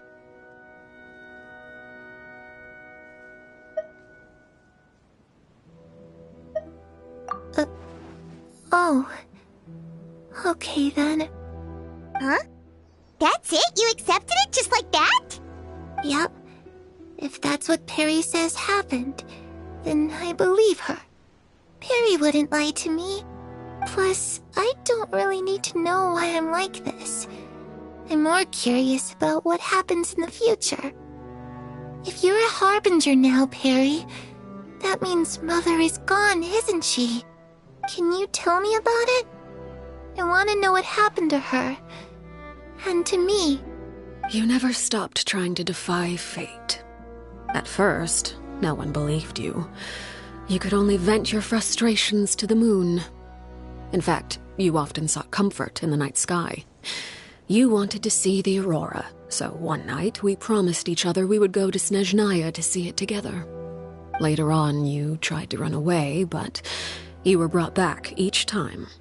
Mother spared your life, but it wasn't out of kindness. Instead, she decided to make an example of you by slowly torturing you over time. That way, the other children would know what happens to traitors. Still, you never gave up. Mother hoped that through ruthless duel after ruthless duel, she would be able to crown an ultimate victor among the children she raised. But you called on everyone to unite, to fight to a draw in order to reduce casualties. Your efforts may have only delayed the inevitable, but still. You gave them hope. You tried everything you could think of, but every attempt ended in failure. Still, you never turned your sword on Crucibina, and you never turned it on me. On that gloomy day, you told me, "For the last 16 years of my life, I've done everything I can to fight for freedom. But now, I realize that the only freedom I truly possess is the freedom to choose to die." I never imagined I would say something like that. I must have been feeling really worn down. But somehow, I still think I understand. According to Mother's plan, only one of us was going to make it until the end. And I always hoped that person would be you. If I could do it all over again, I still don't think I would make a different choice. Even when I first met you, I knew you'd be able to do what I couldn't. Is that so? Even now, I'm not sure I truly understand what kind of freedom you were trying to pursue. But as the head of the House of the Hearth, and as the children's father, I've tried to give them the most basic of freedoms. The freedom to choose their own fate. It's something I discussed with the Iudex of Fontaine. The children who want to leave the house will have their memories wiped clean of all secrets pertaining to the organization. In return, they will be allowed to live a normal life in Fontaine without being prosecuted for their past. Of course, I won't simply hand freedom to them on a silver platter. They have to fight for it and prove themselves worthy of it. Only freedom that is earned has true value. That's more than enough. That's exactly the kind of life I was fighting for. You know, Perry, I think you're a pretty amazing king, and a really great father, too. I'm really happy that you're the one who took over the house. I guess I do have one regret, though. I still haven't seen the outside world. Well, it just so happens that our dear guests over here have been to many nations and traveled to countless places. Perhaps they would be willing to tell you what the outside world is like. Really? Of course! We've traveled all over the place. We've got so many stories, we could probably talk your ears off for 3 days straight.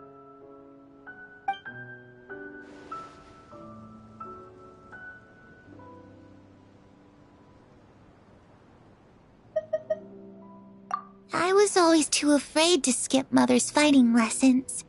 But at the academia, I bet you could do all sorts of secret things in class.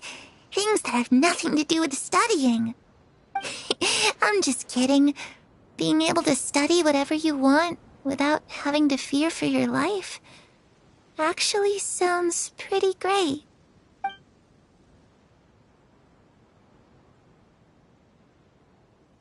You know, I used to dream of being a bard. Playing the lute while singing into the winds of freedom. Even if there was no one there to listen, I would have continued to sing no matter what.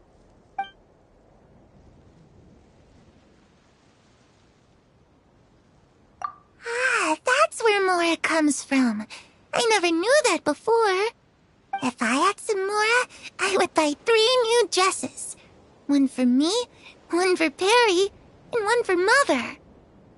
It's just too bad Perry doesn't like wearing dresses. And Mother, well, she probably wouldn't accept something like that either. I guess I'd just have to keep them all for me then. I could wear a different one every day. Those yokai you mentioned, what do they look like? I once saw a drawing of this one guy with horns on his head and a super scary face. Are there any yokai like that? Oh, sounds like you're talking about an Oni. Yep, we've met one, and let Paimon tell you, they're not nearly as scary as they look.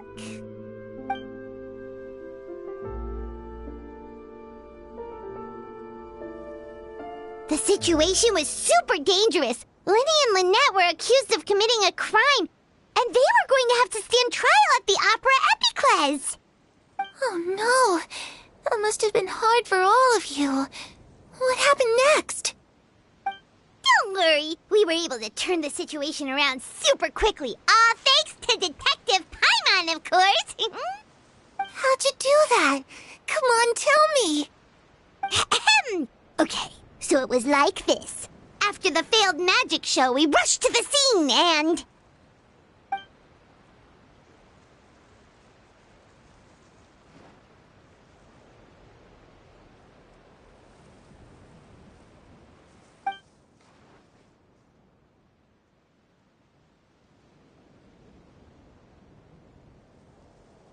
Shadows don't have the capacity to learn or grow.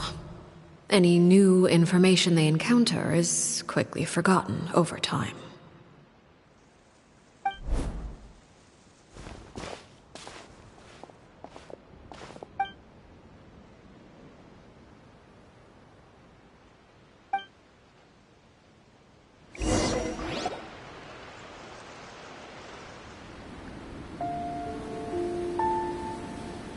Clairvy, you've worked tirelessly from the shadows to overthrow the House of the Hearth. Now, by my authority as the Knave, I shall announce how this matter ends. You are hereby expelled from the House of the Hearth. You are no longer tied to this place, nor are you bound by its rules. You're saying that I can finally leave? I get to experience the outside world as well? Oh, I almost forgot. There's no getting older for me. Still, seeing who you grew up to be makes me really happy, Harroware. Take care of yourself. Goodbye.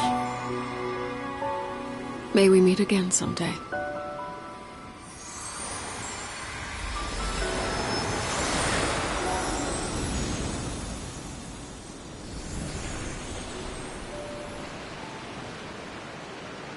Clairvy. She left so soon. Paimon didn't even get to finish her story. I also have certain sentiments left unsaid. I wanted to tell her that the aurora I saw in Snezhnaya was just as beautiful as the ones in the pictures. But a shadow's memories reset at dawn. Had we delayed any longer, we wouldn't have had the time to say goodbye. Whatever regrets may linger, let them be lost to the coming of a new day. Father? It's Linny! Hey, Linny!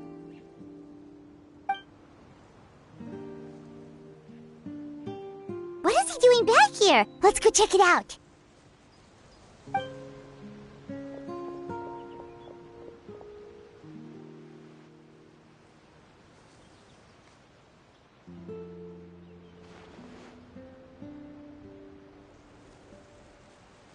Father, the bottled flames have been administered. Filial and the others have left the house.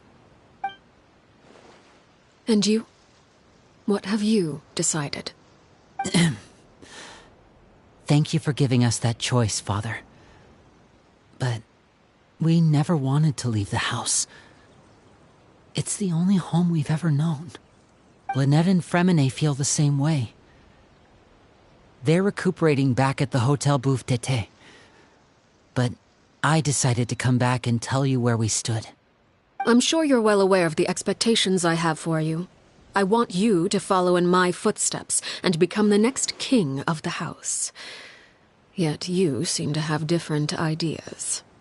I must admit, I'm rather surprised by your decision to stay. There's nothing wrong with choosing to live a quiet life. Leading this organization is a heavy responsibility, one not so easily carried by someone forced onto the throne. I just never understood what you saw in me. What made you believe I was deserving of that throne? You're brave, talented, and, most importantly, you cherish your family. You would do anything to protect them, even if it costs you your life.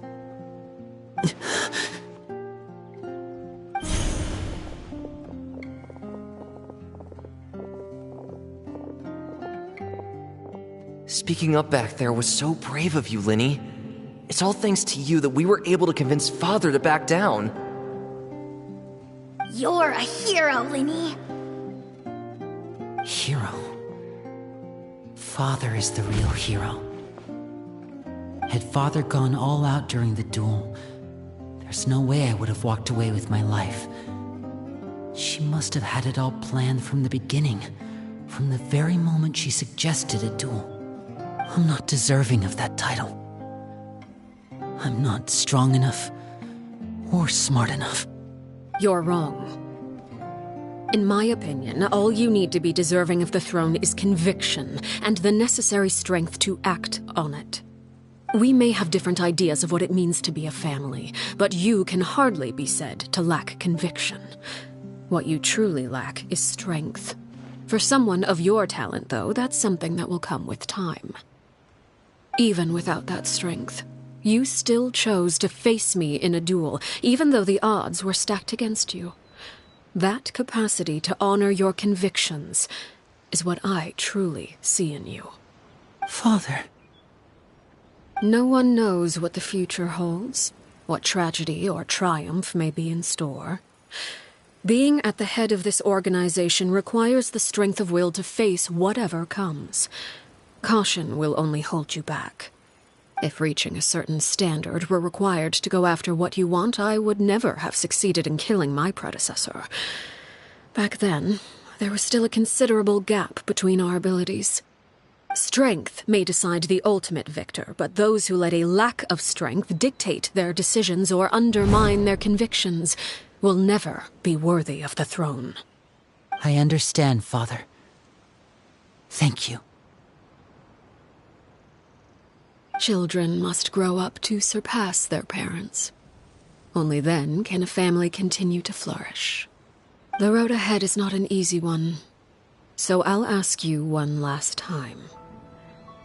Are you certain you want to stay? You've done so much for me, Father, and that kindness must be repaid. Plus, with Project Stuja at hand, there are many dangers ahead, and I, for one, don't intend to back down. Protecting my family at all costs. That's my conviction. Then you're welcome to stay. As for Project Stuja, you need not be too concerned. If those cowardly businessmen and heartless dignitaries try to take us down, I'm prepared to teach them a lesson. Having members who longed for the light was our organization's last weakness. With those members no longer among our ranks, the House of the Hearth is like a spider hiding in the shadows. We need only wait for our prey to come to us. At present, our imperative is to use their plan to our advantage. In doing so, a crimson moon shall rise amid the frigid blizzards of winter. No demonstration of loyalty shall go unrewarded, and no sacrifice shall be in vain. As for the two of you, whether we meet again as friend or foe, I'll remember the camaraderie we shared in this moment. No matter how arduous the journey ahead, I hope we both reach our desired destination.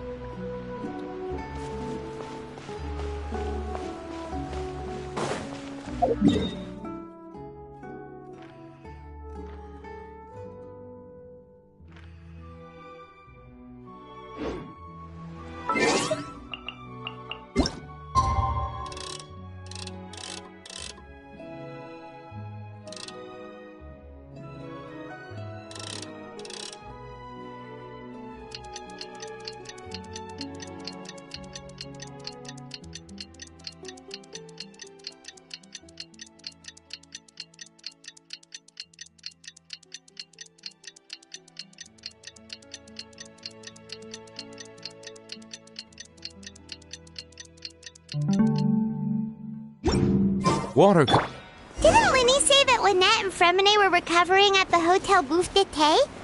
Oh, Paimon wonders how they're doing. Maybe we should go check on them.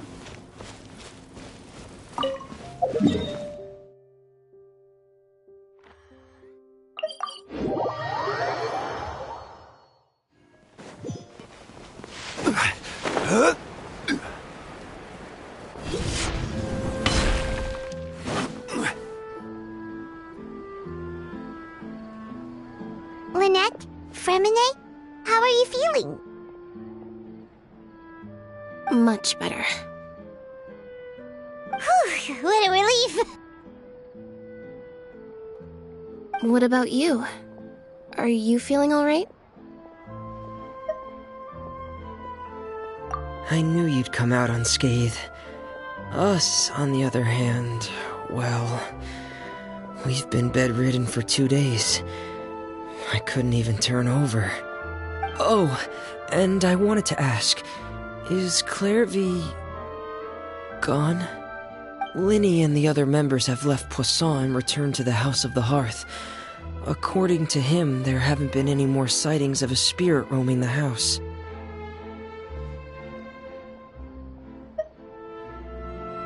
I see. I'm glad. Father came to check up on us 2 days ago and told us about what happened with Crusabina and Clairvy. Actually, I've met Crusabina before.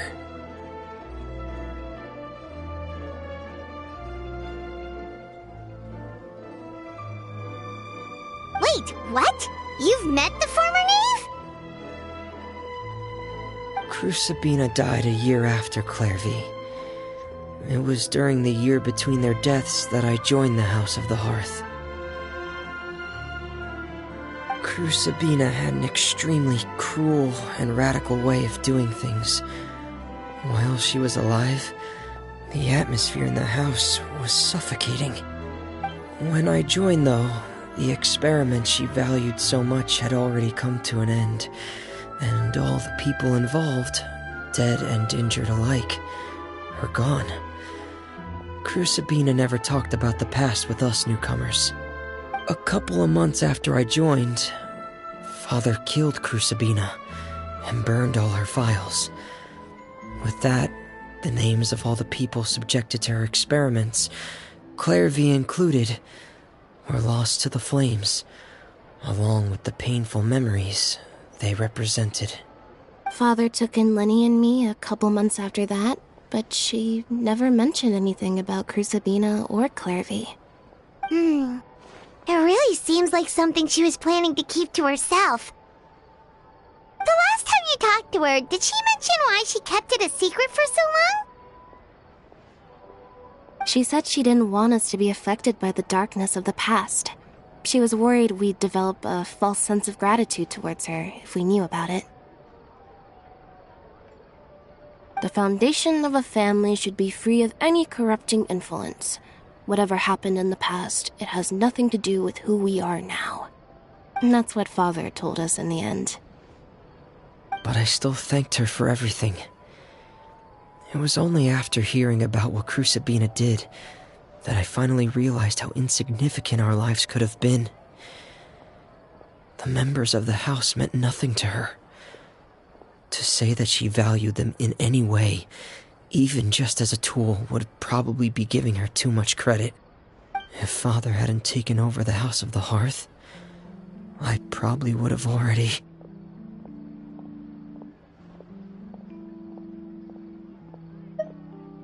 Father rarely brings up the fact that she saved us. She doesn't believe that being indebted to her should be what ties us together. But even if we didn't owe her anything, we would still choose to stay. Because this is our home. We may have arguments or times when we feel wronged. Some people may even choose to leave. But as long as Father is here, we will always have a home. Whether the path before us is bathed in sunlight or shrouded in shadow, we'll follow Father wherever she chooses to go. So I wanted to say thank you for helping us make it through this crisis. Without your help, we could have lost a lot more along the way. Oh, we didn't do anything, really. Of course. You're welcome anytime. Are Filial and Nantoy okay? I actually saw them at a cafe this morning. They didn't recognize me. From what I could tell, they were drinking coffee and talking about one of the operas that started running recently. They seemed happy. If I had to take a guess, I would say they finally found the kind of life they always wished for.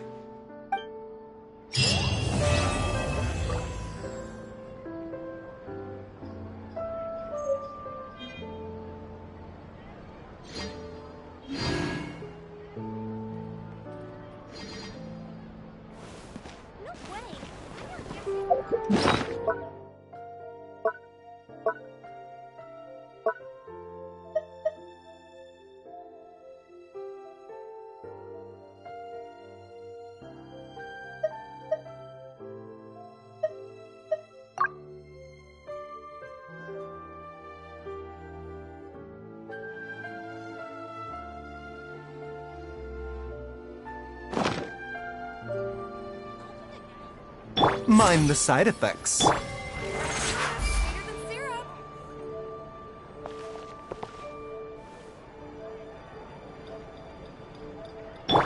A bitter pill to swallow.